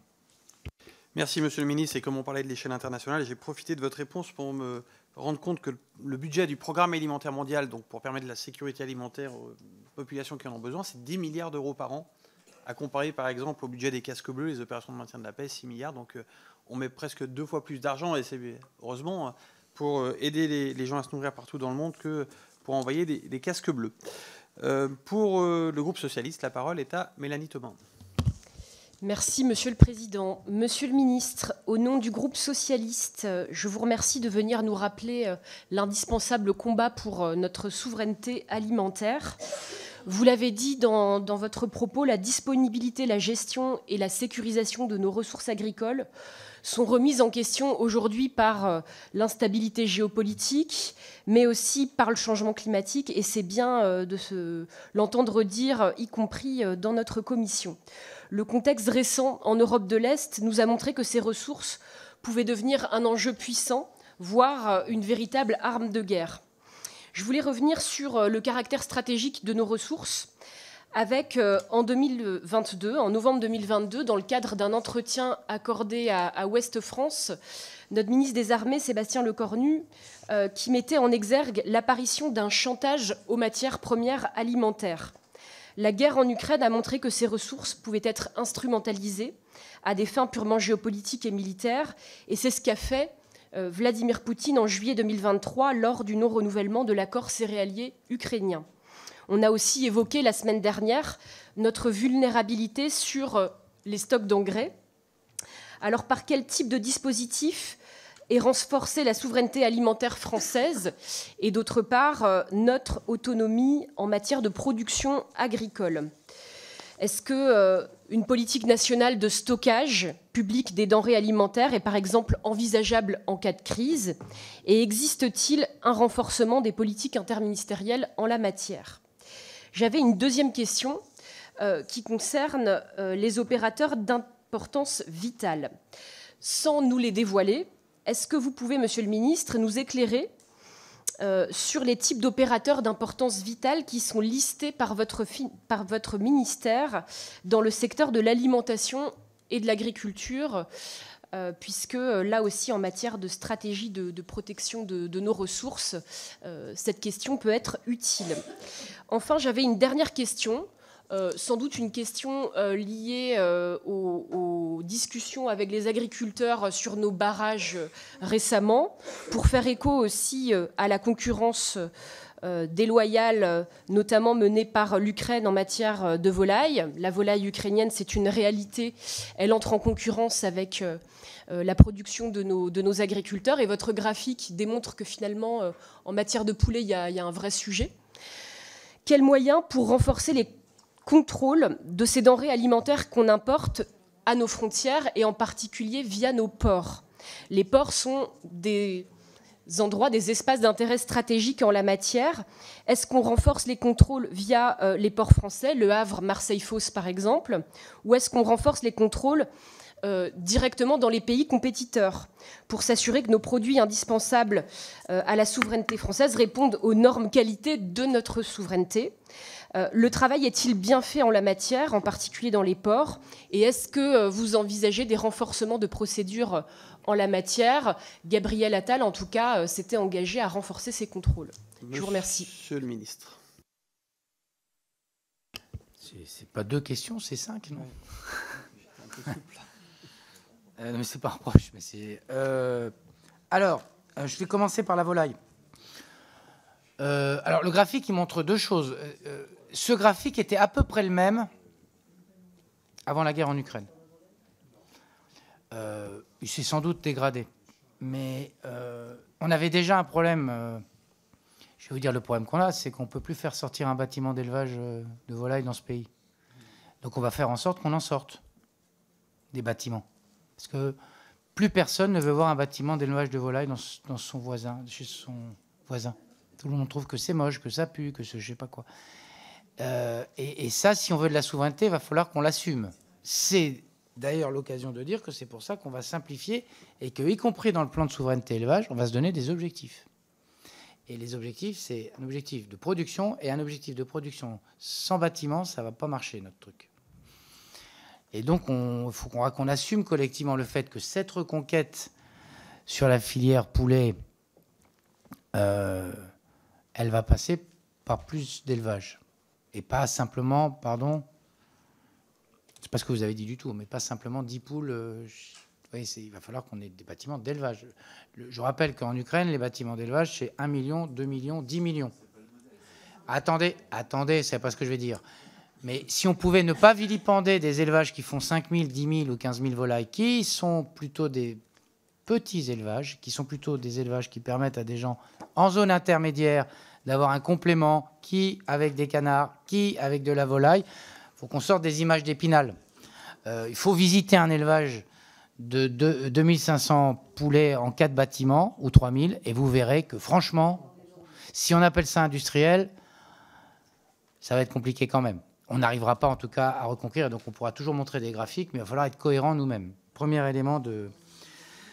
Deuxième élément sur la question du stockage. Alors le stockage, c'est un vieux débat européen, parce que je rappelle que la dernière fois qu'on a fait des capacités de stockage, c'était dans la PAC, alors national ou européen, mais j'imagine mal, compte tenu du fait que sur le lait, on exporte autant, sur les céréales, on exporte autant, que ça ne soit pas dans un cadre européen.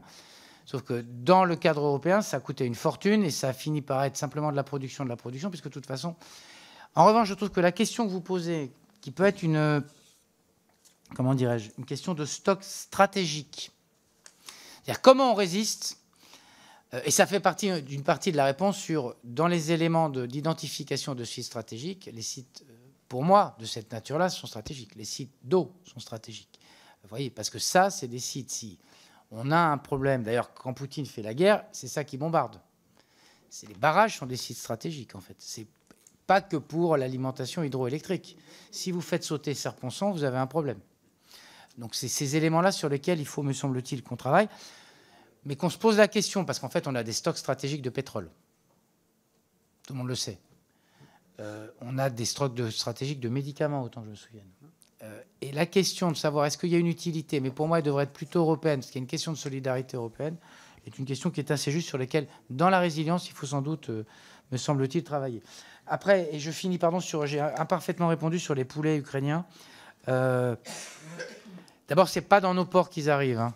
La géographie m'oblige à dire que c'est plutôt dans les ports d'avant, et assez peu au Havre, parce qu'il faut faire un grand tour pour les volailles ukrainiennes, donc ils viennent de plus près.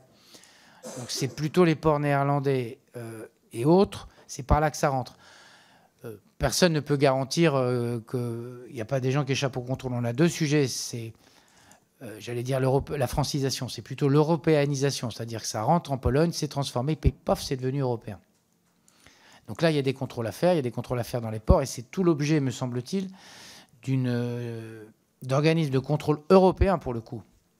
Parce que je préfère qu'on le fasse en européen, parce que je veux être sûr que tout le monde joue la même partition dans chaque pays européen.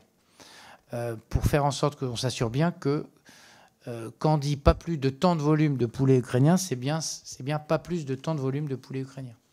Mais c'est pas tant le Havre et Fos sur ces sujets-là. Le Havre, c'est plutôt les céréales, mais c'est pas là qu'elle file plutôt qu'elle n'arrive au Havre, majoritairement, ou Rouen. Et sur le poulet, il arrive plutôt à Rotterdam, et c'est plutôt, je ne fais pas de grief aux Néerlandais, mais c'est plutôt par là que ça arrive que par ailleurs, me semble-t-il. Mais ça n'obère pas la nécessité, me semble-t-il, de le faire en européen, parce que je pense que c'est un peu important. C'est 1% en gros de ce qu'on contrôle qui est considéré comme non conforme et qui est qui est tapé par les services de contrôle. Je pense qu'il y a des choses qui se passent objectivement sur ces questions-là. Je ne nous sens pas assez opérants au niveau européen sur cette question des contrôles. Voilà. Donc faut avoir un corps de contrôle européen, premier élément, et deuxième élément, qui soit doté de moyens qui lui permettent d'aller un peu partout en Europe pour vérifier que quand on vous dit poulet d'Europe, c'est bien un poulet d'Europe. C'est valable pour le miel, c'est valable pour des tas de sujets. Il y a des opérateurs indélicats. On ne va pas dire le contraire. Merci. Pour le groupe Horizon, la parole est à Loïc Kervan. Merci, Monsieur le Président. Je voudrais commencer par saluer au nom du groupe Horizon votre présence devant cette commission, Monsieur le Ministre. Je crois qu'elle illustre deux choses qui sont intrinsèquement liées. D'abord, notre stratégie parlementaire transpartisane, Monsieur le Président, et l'investissement par la Commission de l'entièreté de son champ, avec un concept large de la défense nationale. Et puis, une prise de conscience et une politique de souveraineté alimentaire, industrielle, stratégique, portée par le Président de la République.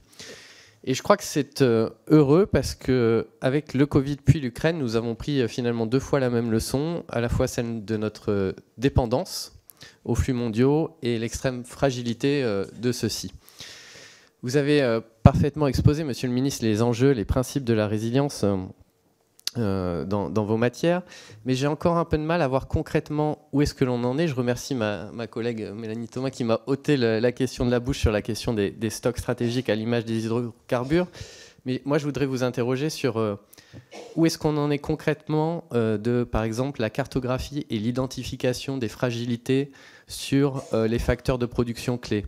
Où est-ce qu'on en est sur l'éventuel travail de relocalisation de la production de certains, par exemple, des engrais azotés ou de la construction d'alternatives quand c'est la piste à explorer. Est-ce qu'il existe des outils juridiques, par exemple, de blocage des exports sur certaines matières premières agricoles qui nous permettent de retenir celles-ci en cas de crise?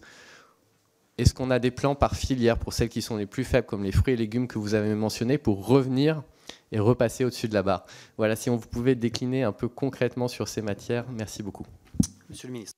Monsieur le député Kervan, d'abord, il ne vous aura pas échappé qu'il y a 3 ans, nous n'avons même pas commencé à balbutier cette conversation. Tout le monde considérait que, oui, on perdait un peu, mais que la question de la souveraineté n'était pas majeure. Deuxième élément, il y a des éléments concrets, mais je suis sûr que vous avez pu en prendre connaissance, mais le plan de souveraineté fruits et légumes, ça existe. Je vous invite à regarder ce qu'on fait sur la filière blé dur. Je vous invite à regarder ce qu'on fait sur la filière protéines. C'est des plans, des moyens, de la PAC, parfois. Donc on a bien ça sur la table. Après, on a besoin de travailler sur la question engrais azotés, mais qui arrive assez tardivement dans le process. C'est plutôt la crise ukrainienne.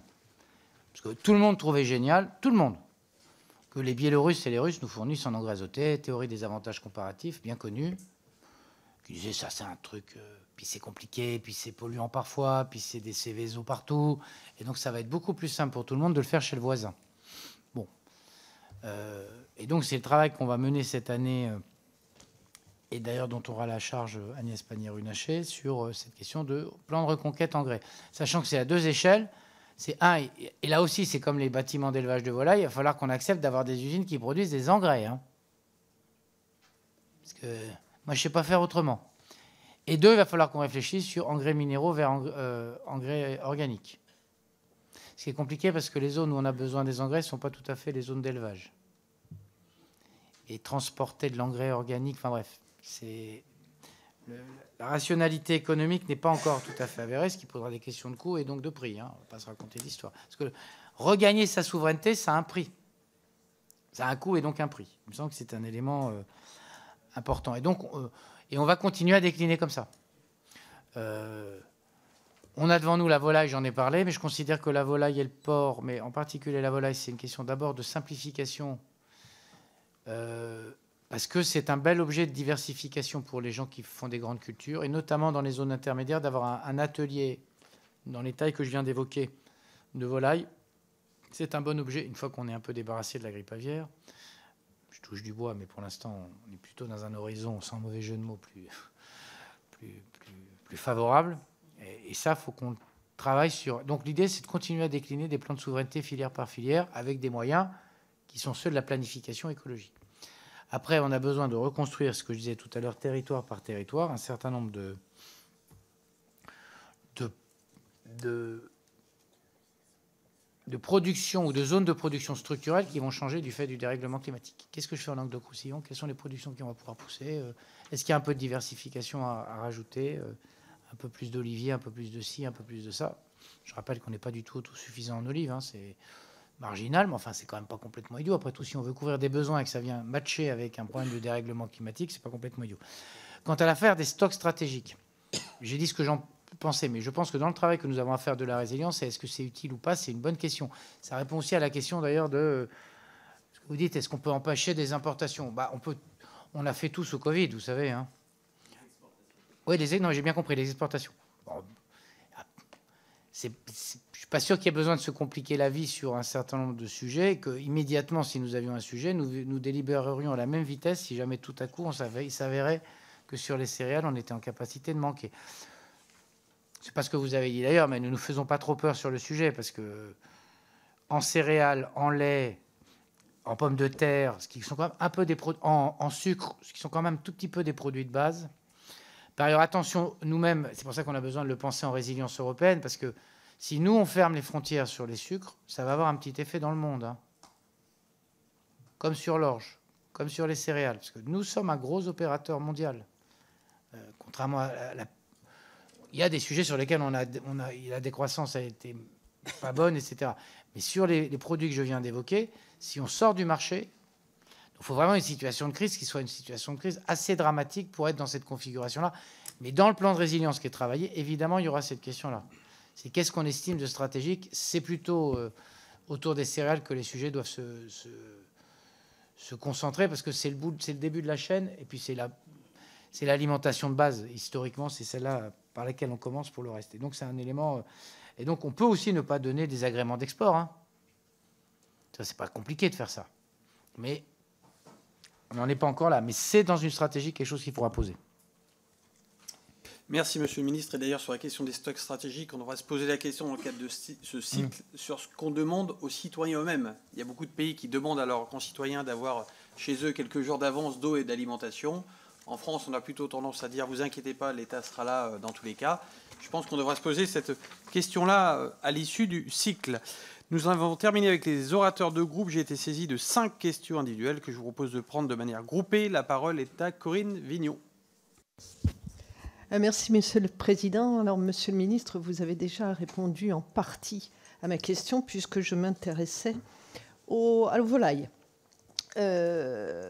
Ceci dit, bon, il y a peut-être 2-3 choses qu'on peut voir ensemble. Donc, bien évidemment, cette filière volaille s'inquiète de l'augmentation des importations ukrainiennes. La libéralisation du marché intérieur décidée en soutien à l'Ukraine a des effets notoires, puisque les importations ont bondi de 180%. Entre 15 et 25 000 tonnes de volailles arrivent chaque mois en Europe. En France, les importations de volailles ont augmenté de 74% au premier semestre 2023. En somme, le marché européen est inondé de poulets ukrainiens que nous retrouvons dans les produits transformés, dont les prix d'achat sont à minima 2 fois moins chers que ceux produits en France. Alors, bien entendu, notre soutien à l'Ukraine doit rester sans faille et ne se questionne pas. Cependant, celui-ci doit se faire en protégeant nos éleveurs français impactés par l'ouverture du marché. Ainsi, Monsieur le Ministre, quelles mesures comptez-vous prendre pour protéger le marché intérieur? Comment contrer ces produits, toutes ces productions intensives qui ont des bâtiments, comme vous le disiez, qui comptent 1 ou 2 millions de poulets, voire plus, est largement discutable en matière de qualité et de viande. Et je ne parle même pas d'un sujet qui m'est cher, mais c'est le bien-être animal. Donc, même pas on en parle. Comment voyez-vous les choses? Et en plus, vous me disiez qu'il était difficile d'implanter de nouveaux élevages en France. Donc, comment faire? Je vous remercie. Merci. La parole est à Muriel Levrault. Merci, Monsieur le Président. Monsieur le Ministre, avec le modèle agricole industriel actuel, nous sommes rapidement dépendants des intrants, engrais et pesticides que nous importons massivement, alors que nous pourrions nous en passer. Vous avez dit que vous ne savez pas faire sans, mais je vous assure qu'il y a des chercheurs qui ne demandent qu'à enseigner de nouvelles façons de faire. Comment comptez-vous faire pour faire de la souveraineté alimentaire une priorité si vous continuez à prendre des mesures qui vont à l'encontre de la préservation de la biodiversité et du vivant? Je parle notamment de la suspension du plan Éco-Phyto. Et deuxième question. En avril 2023, l'Observatoire Défense et Climat a publié un rapport intitulé « Les ressources agricoles face au changement climatique, enjeux de défense et de sécurité » qui reprend ces problématiques et propose des pistes de résolution. L'un des objectifs mentionnés est l'ouverture de groupes de réflexion interministériels pour amorcer une réelle coordination entre notamment le ministère des Armées et le ministère de l'Agriculture.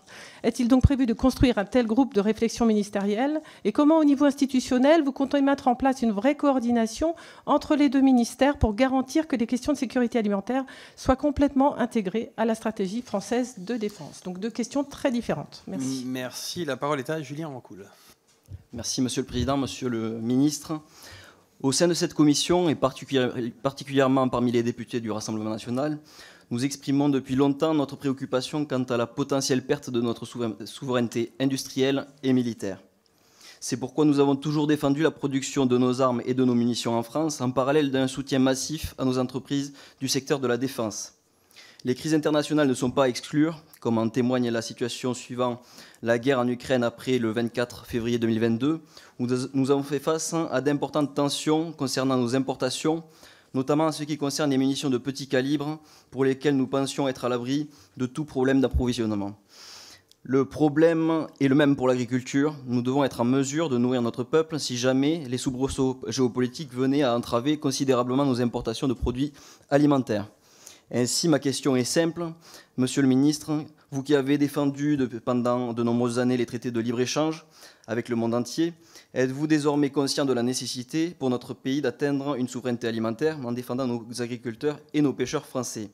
Ils ne peuvent plus être confrontés à une concurrence déloyale, mettant en danger non seulement leurs exploitations, mais aussi la sécurité alimentaire globale de la France en cas de difficulté d'approvisionnement pour nos importations de produits alimentaires. Je vous remercie. Merci. La parole est à Jean-Pierre Cubert-Tafon.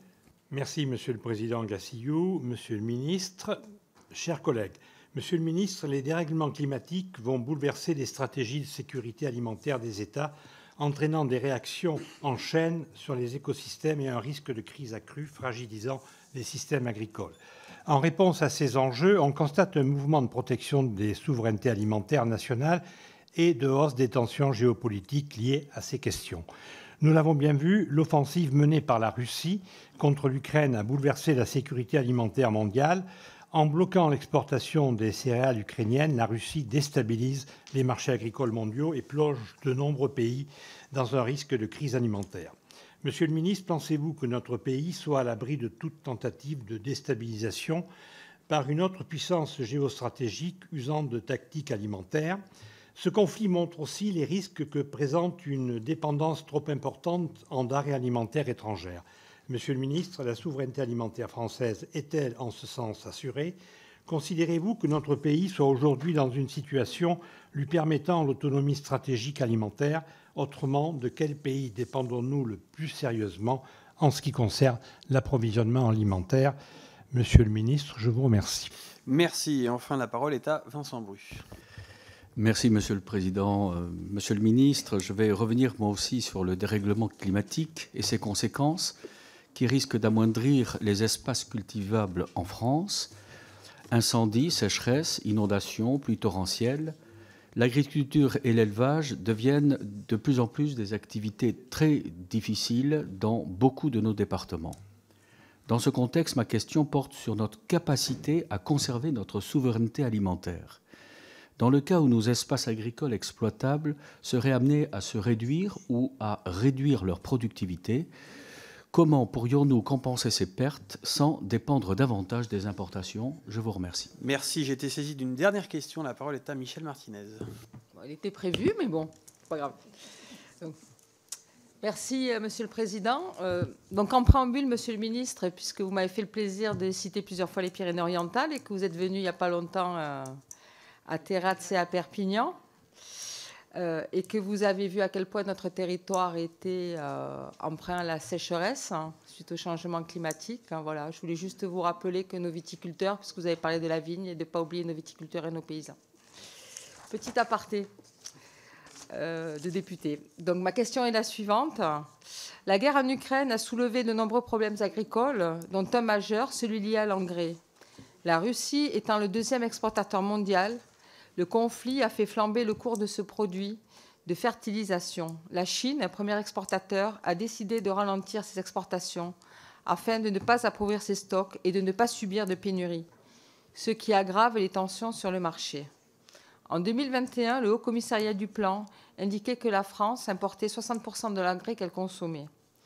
Dans le cas où notre pays devrait entrer dans un conflit de haute intensité, comment la France se projette-t-elle pour garantir suffisamment d'engrais à nos agriculteurs afin d'éviter une crise alimentaire? Je vous remercie.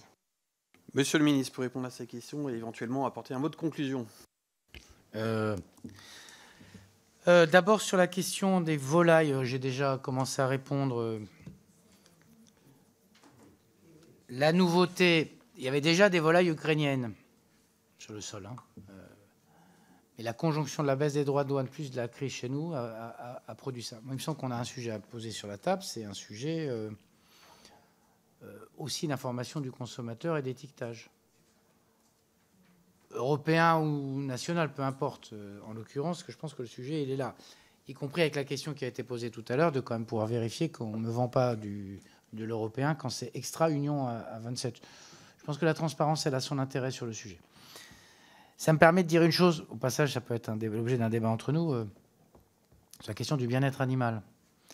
C'est un sujet légitime de préoccupation, d'ailleurs, que je partage, contrairement à la caricature qu'on fait de mes positions là-dessus. En revanche, si c'est pour en rabattre sur la souveraineté et la sécurité alimentaire, c'est non. Je le dis très clairement.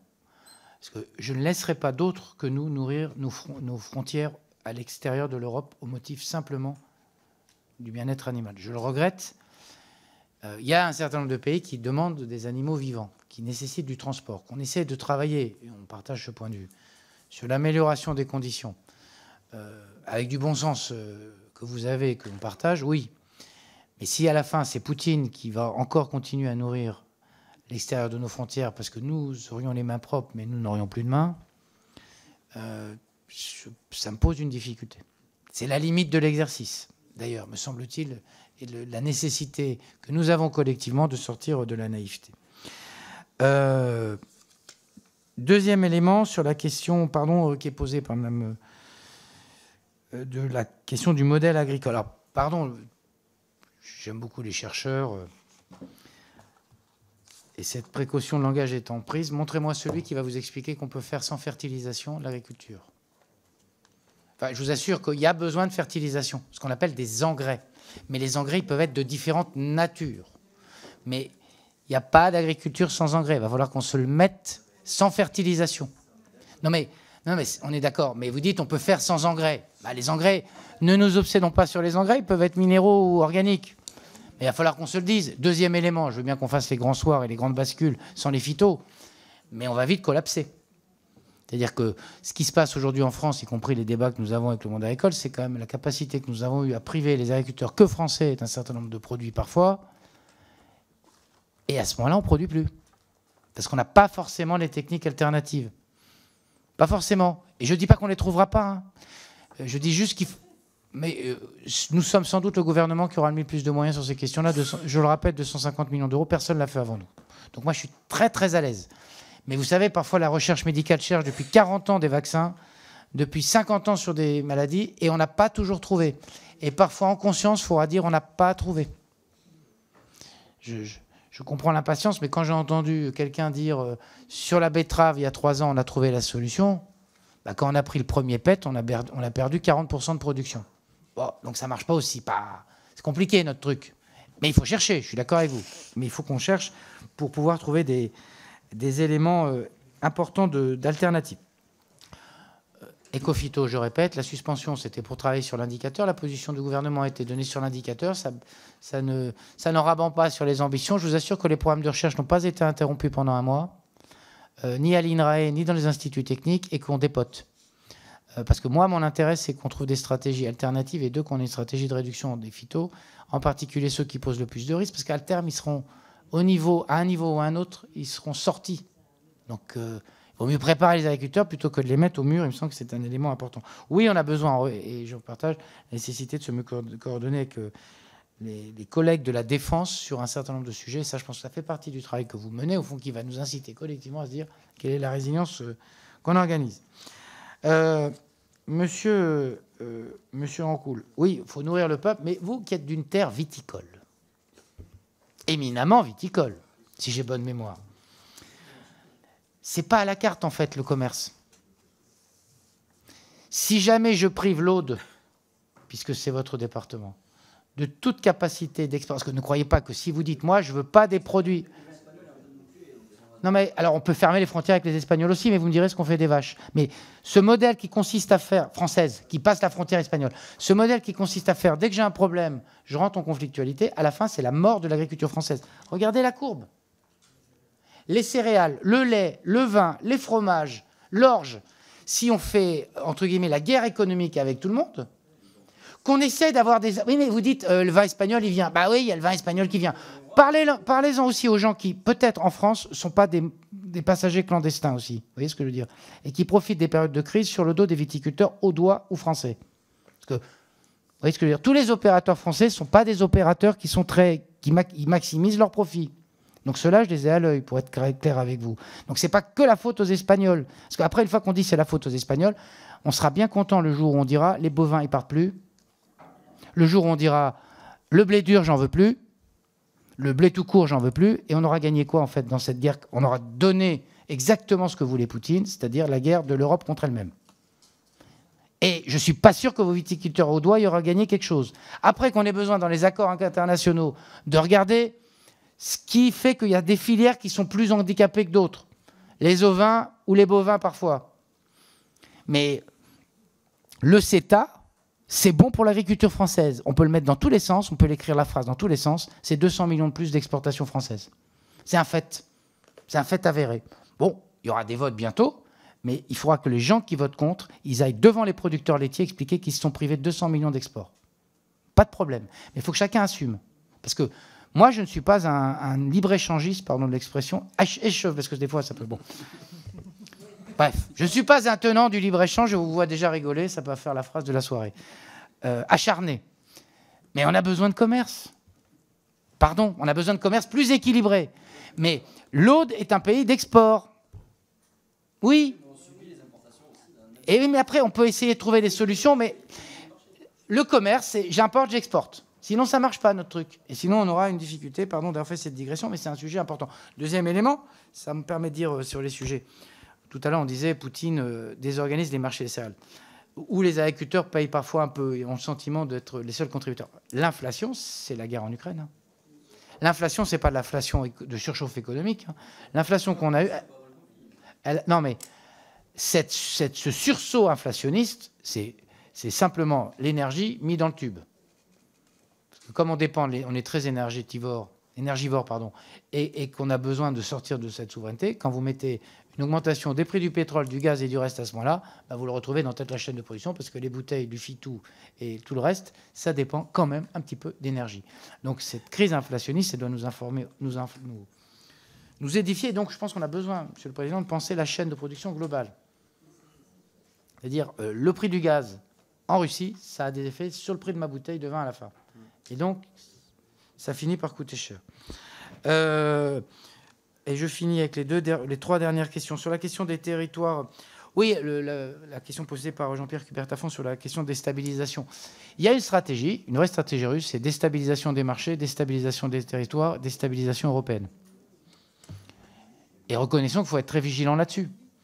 Je n'ai pas aimé les mesures unilatérales des Polonais fermant leurs frontières parce qu'ils étaient débordés de céréales et du reste, parce que je considère que c'est dans l'espace européen, mais l'impératif européen, c'est que l'Europe réponde et laisse pas les Polonais, que la Commission laisse pas les Polonais 8 mois face à ce problème en leur disant mais non, c'est qu'un sujet à l'échelle macro-européenne, il y a peu de céréales. Et ça, il y a une stratégie de déstabilisation très claire vis-à-vis des Ukrainiens. Je rappelle que si les Russes avaient gagné la guerre dans les 2 premières semaines, ils auraient la main en termes de puissance agricole sur la capacité à mettre le feu au monde. Donc c'est ce qu'a dit Geneviève Dariussec. Et donc cette vigilance-là, on a intérêt à ce qu'il n'y ait pas de sauter. On ne peut pas regretter le monopole parfois américain ou chinois ou autre et pas s'inquiéter d'un monopole russo-ukrainien. Donc on n'a pas intérêt du tout à ça, mais vraiment pas intérêt. Parce que sinon ça va vite déstabiliser. Et donc ça permet de construire, comme ça qu'on va construire notre autonomie stratégique alimentaire et qu'on puisse décider de ce qui relève, pour moi, les fertilisants, pour moi, globalement les céréales, parce qu'elles sont en début de chaîne de production, y compris pour la viande. Tout ça, c'est des éléments extrêmement sur lesquels il faut être extrêmement vigilant.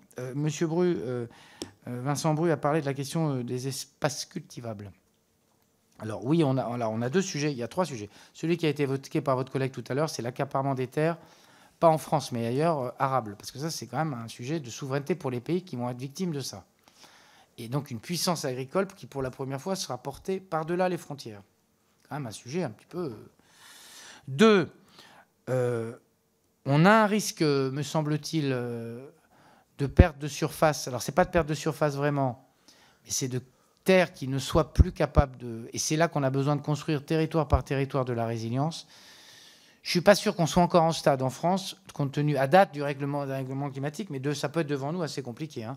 Je ne suis pas sûr qu'on en soit là, mais ça veut dire qu'il faut quand même changer des modèles quelque part dans un certain nombre de territoires. Il y a des endroits où on ne fera plus la même chose. On se le dise. Il faut qu'on essaie de trouver le modèle, y compris le modèle agroalimentaire qui va avec. On ne pourra pas faire exactement ce qu'on faisait depuis 50 ans chez nous. Mais ce n'est pas on ne fait plus d'agriculture. On fait quelque chose qui puisse, dans le dérèglement climatique et le dérèglement des températures, évoluer différemment. Puis il y a un troisième risque, c'est ce qui n'est pas un risque principalement européen, mais vous avez beaucoup de territoires où les terres sont devenues non fertiles, compte tenu surpâturage, surexploitation, érosion. Nous, on a un petit sujet érosion dans certains départements. Parce que les pluies abondantes ou brutales font de l'érosion. Donc on a besoin de travailler sur les sujets d'érosion. En particulier, c'est le sujet principal chez nous, de la perte physique des terres. Mais il y a beaucoup de pays qui sont en train de... Quand vous êtes des pays immenses, je me souviens, quand j'avais été en Mongolie, on m'avait expliqué que du fait du surpâturage lié au Cachemire, et donc aux chèvres, c'était 20 à 25% des terres qu'on estimait surpâturées. Sauf que dans un pays où il fait moins 20 degrés du 1er septembre au 1er avril, c'est compliqué de recréer de la biomasse. Chez nous, ça se... mais c'est la Mongolie. La Mongolie, c'est 4 fois la France. Peut-être 10 fois la France. Bref, c'est terres immenses. Mais enfin, quand même, il y a un moment, vous voyez, pour tout le monde, et la question pour les gouvernements de Mongolie, c'est d'essayer de reconquérir, d'éviter un surpâturage qui ferait qu'à la fin... Mais ils ont besoin du Cachemire, parce que le Cachemire, c'est quand même leur richesse principale. Donc, vous voyez, c'est là qu'on a des équilibres compliqués. Et cette usure des terres agricoles pour des raisons surpâturage ou autres, c'est valable dans beaucoup de continents. Et donc, c'est pour ça que je fais cette digression par rapport à votre question initiale. Ça va être un sujet. Chez nous, c'est plutôt un sujet un peu climatique, enfin, un peu pas mal climatique, et un peu érosion, mais il faudra être vigilant sur la question de l'érosion, parce qu'évidemment, c'est un élément... important. Madame Martinez, j'ai oublié votre question. D'abord, j'ai entendu qu'il ne fallait pas oublier les viticulteurs. Je n'avais pas l'impression d'avoir oublié les viticulteurs dans les Pyrénées-Orientales. D'ailleurs, j'oublie personne dans les Pyrénées-Orientales, parce que c'est un peu une obsession depuis que je suis arrivé, une obsession d'emmerde, si je peux dire, que j'essaie de lever les unes après les autres. Et la question d'après, c'était quoi?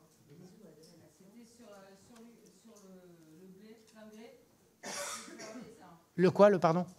Sur l'engrais. Oui. Ce que j'ai dit tout à l'heure, ça revient à ce que j'ai dit tout à l'heure, c'est-à-dire qu'on a besoin... il faut qu'on identifie ce qu'on a commencé à faire, parce que je vous dis qu'on va travailler sur un plan de souveraineté engrais, les secteurs stratégiques qui fait que si jamais on n'a pas, on a un vrai problème de production. L'engrais est un élément absolument central pour moi. Les outils de biocontrôle, les phytos, c'est un objet... les semences, c'est un objet absolument central. J'ai aucune intention que ce soit d'autres que les Européens ou la France qui tiennent les semences. On a des leaders mondiaux, il va falloir qu'on les aide, vraiment. Et qu'on les aide plus qu'on les ennuie, pour ne pas dire un autre mot. Vous voyez ce que je veux dire? Parce que ça, détenir la semence, c'est détenir la propriété de la semence, et je préfère que ça soit sur le continent à 27 qu'ailleurs. Quel que soit le ailleurs. J'aime tout le monde, mais enfin, personne n'a des intentions naïves dans cette affaire-là. Et donc, c'est là qu'il faut qu'on identifie un certain nombre de choses. Monsieur le Président, puisque vous m'avez invité à faire un mot de conclusion, je voulais juste vous dire merci. Comme vous l'avez vu, il me reste encore un peu d'énergie. 2, ça mérite sans doute qu'à un moment ou un autre, on puisse faire, y compris parce que vous allez rendre des conclusions et dire un peu ce qu'il faudrait qu'on fasse, qu'on puisse approfondir un certain nombre de sujets. Et nous, le chemin qu'on aura fait dans l'intervalle de vos discussions, puis ça m'invite à travailler ce que je fais régulièrement, mais un peu plus avec mon collègue Lecornu, parce que je pense que cette question-là, elle est un peu émergente, beaucoup émergente, et elle nécessite sans doute d'accélérer un peu sur un certain nombre de processus pour que chacun y voit clair. Merci en tout cas de votre présence. Merci beaucoup, Monsieur le Ministre, pour cette audition très éclairante et votre tour de vue géopolitique. Je pense qu'on est rassuré de voir la prise en compte des sujets de défense au sein de vos travaux et on vous encourage à poursuivre vos efforts. Effectivement, on pourra vous proposer peut-être d'ici quelques mois de venir à votre rencontre au ministère avec des députés et des représentants de tous les groupes pour approfondir potentiellement ces sujets et faire un point de situation. En tout cas, vous pourrez compter, je pense, sur chaque député de la Commission de la Défense pour mettre en avant l'argument de souveraineté pour soutenir notre agriculture et les transformations qui s'en posent. Mes chers collègues, prochaine audition demain à 9h30 avec le secrétaire général à la Défense et la Sécurité nationale. Bonne soirée à tous.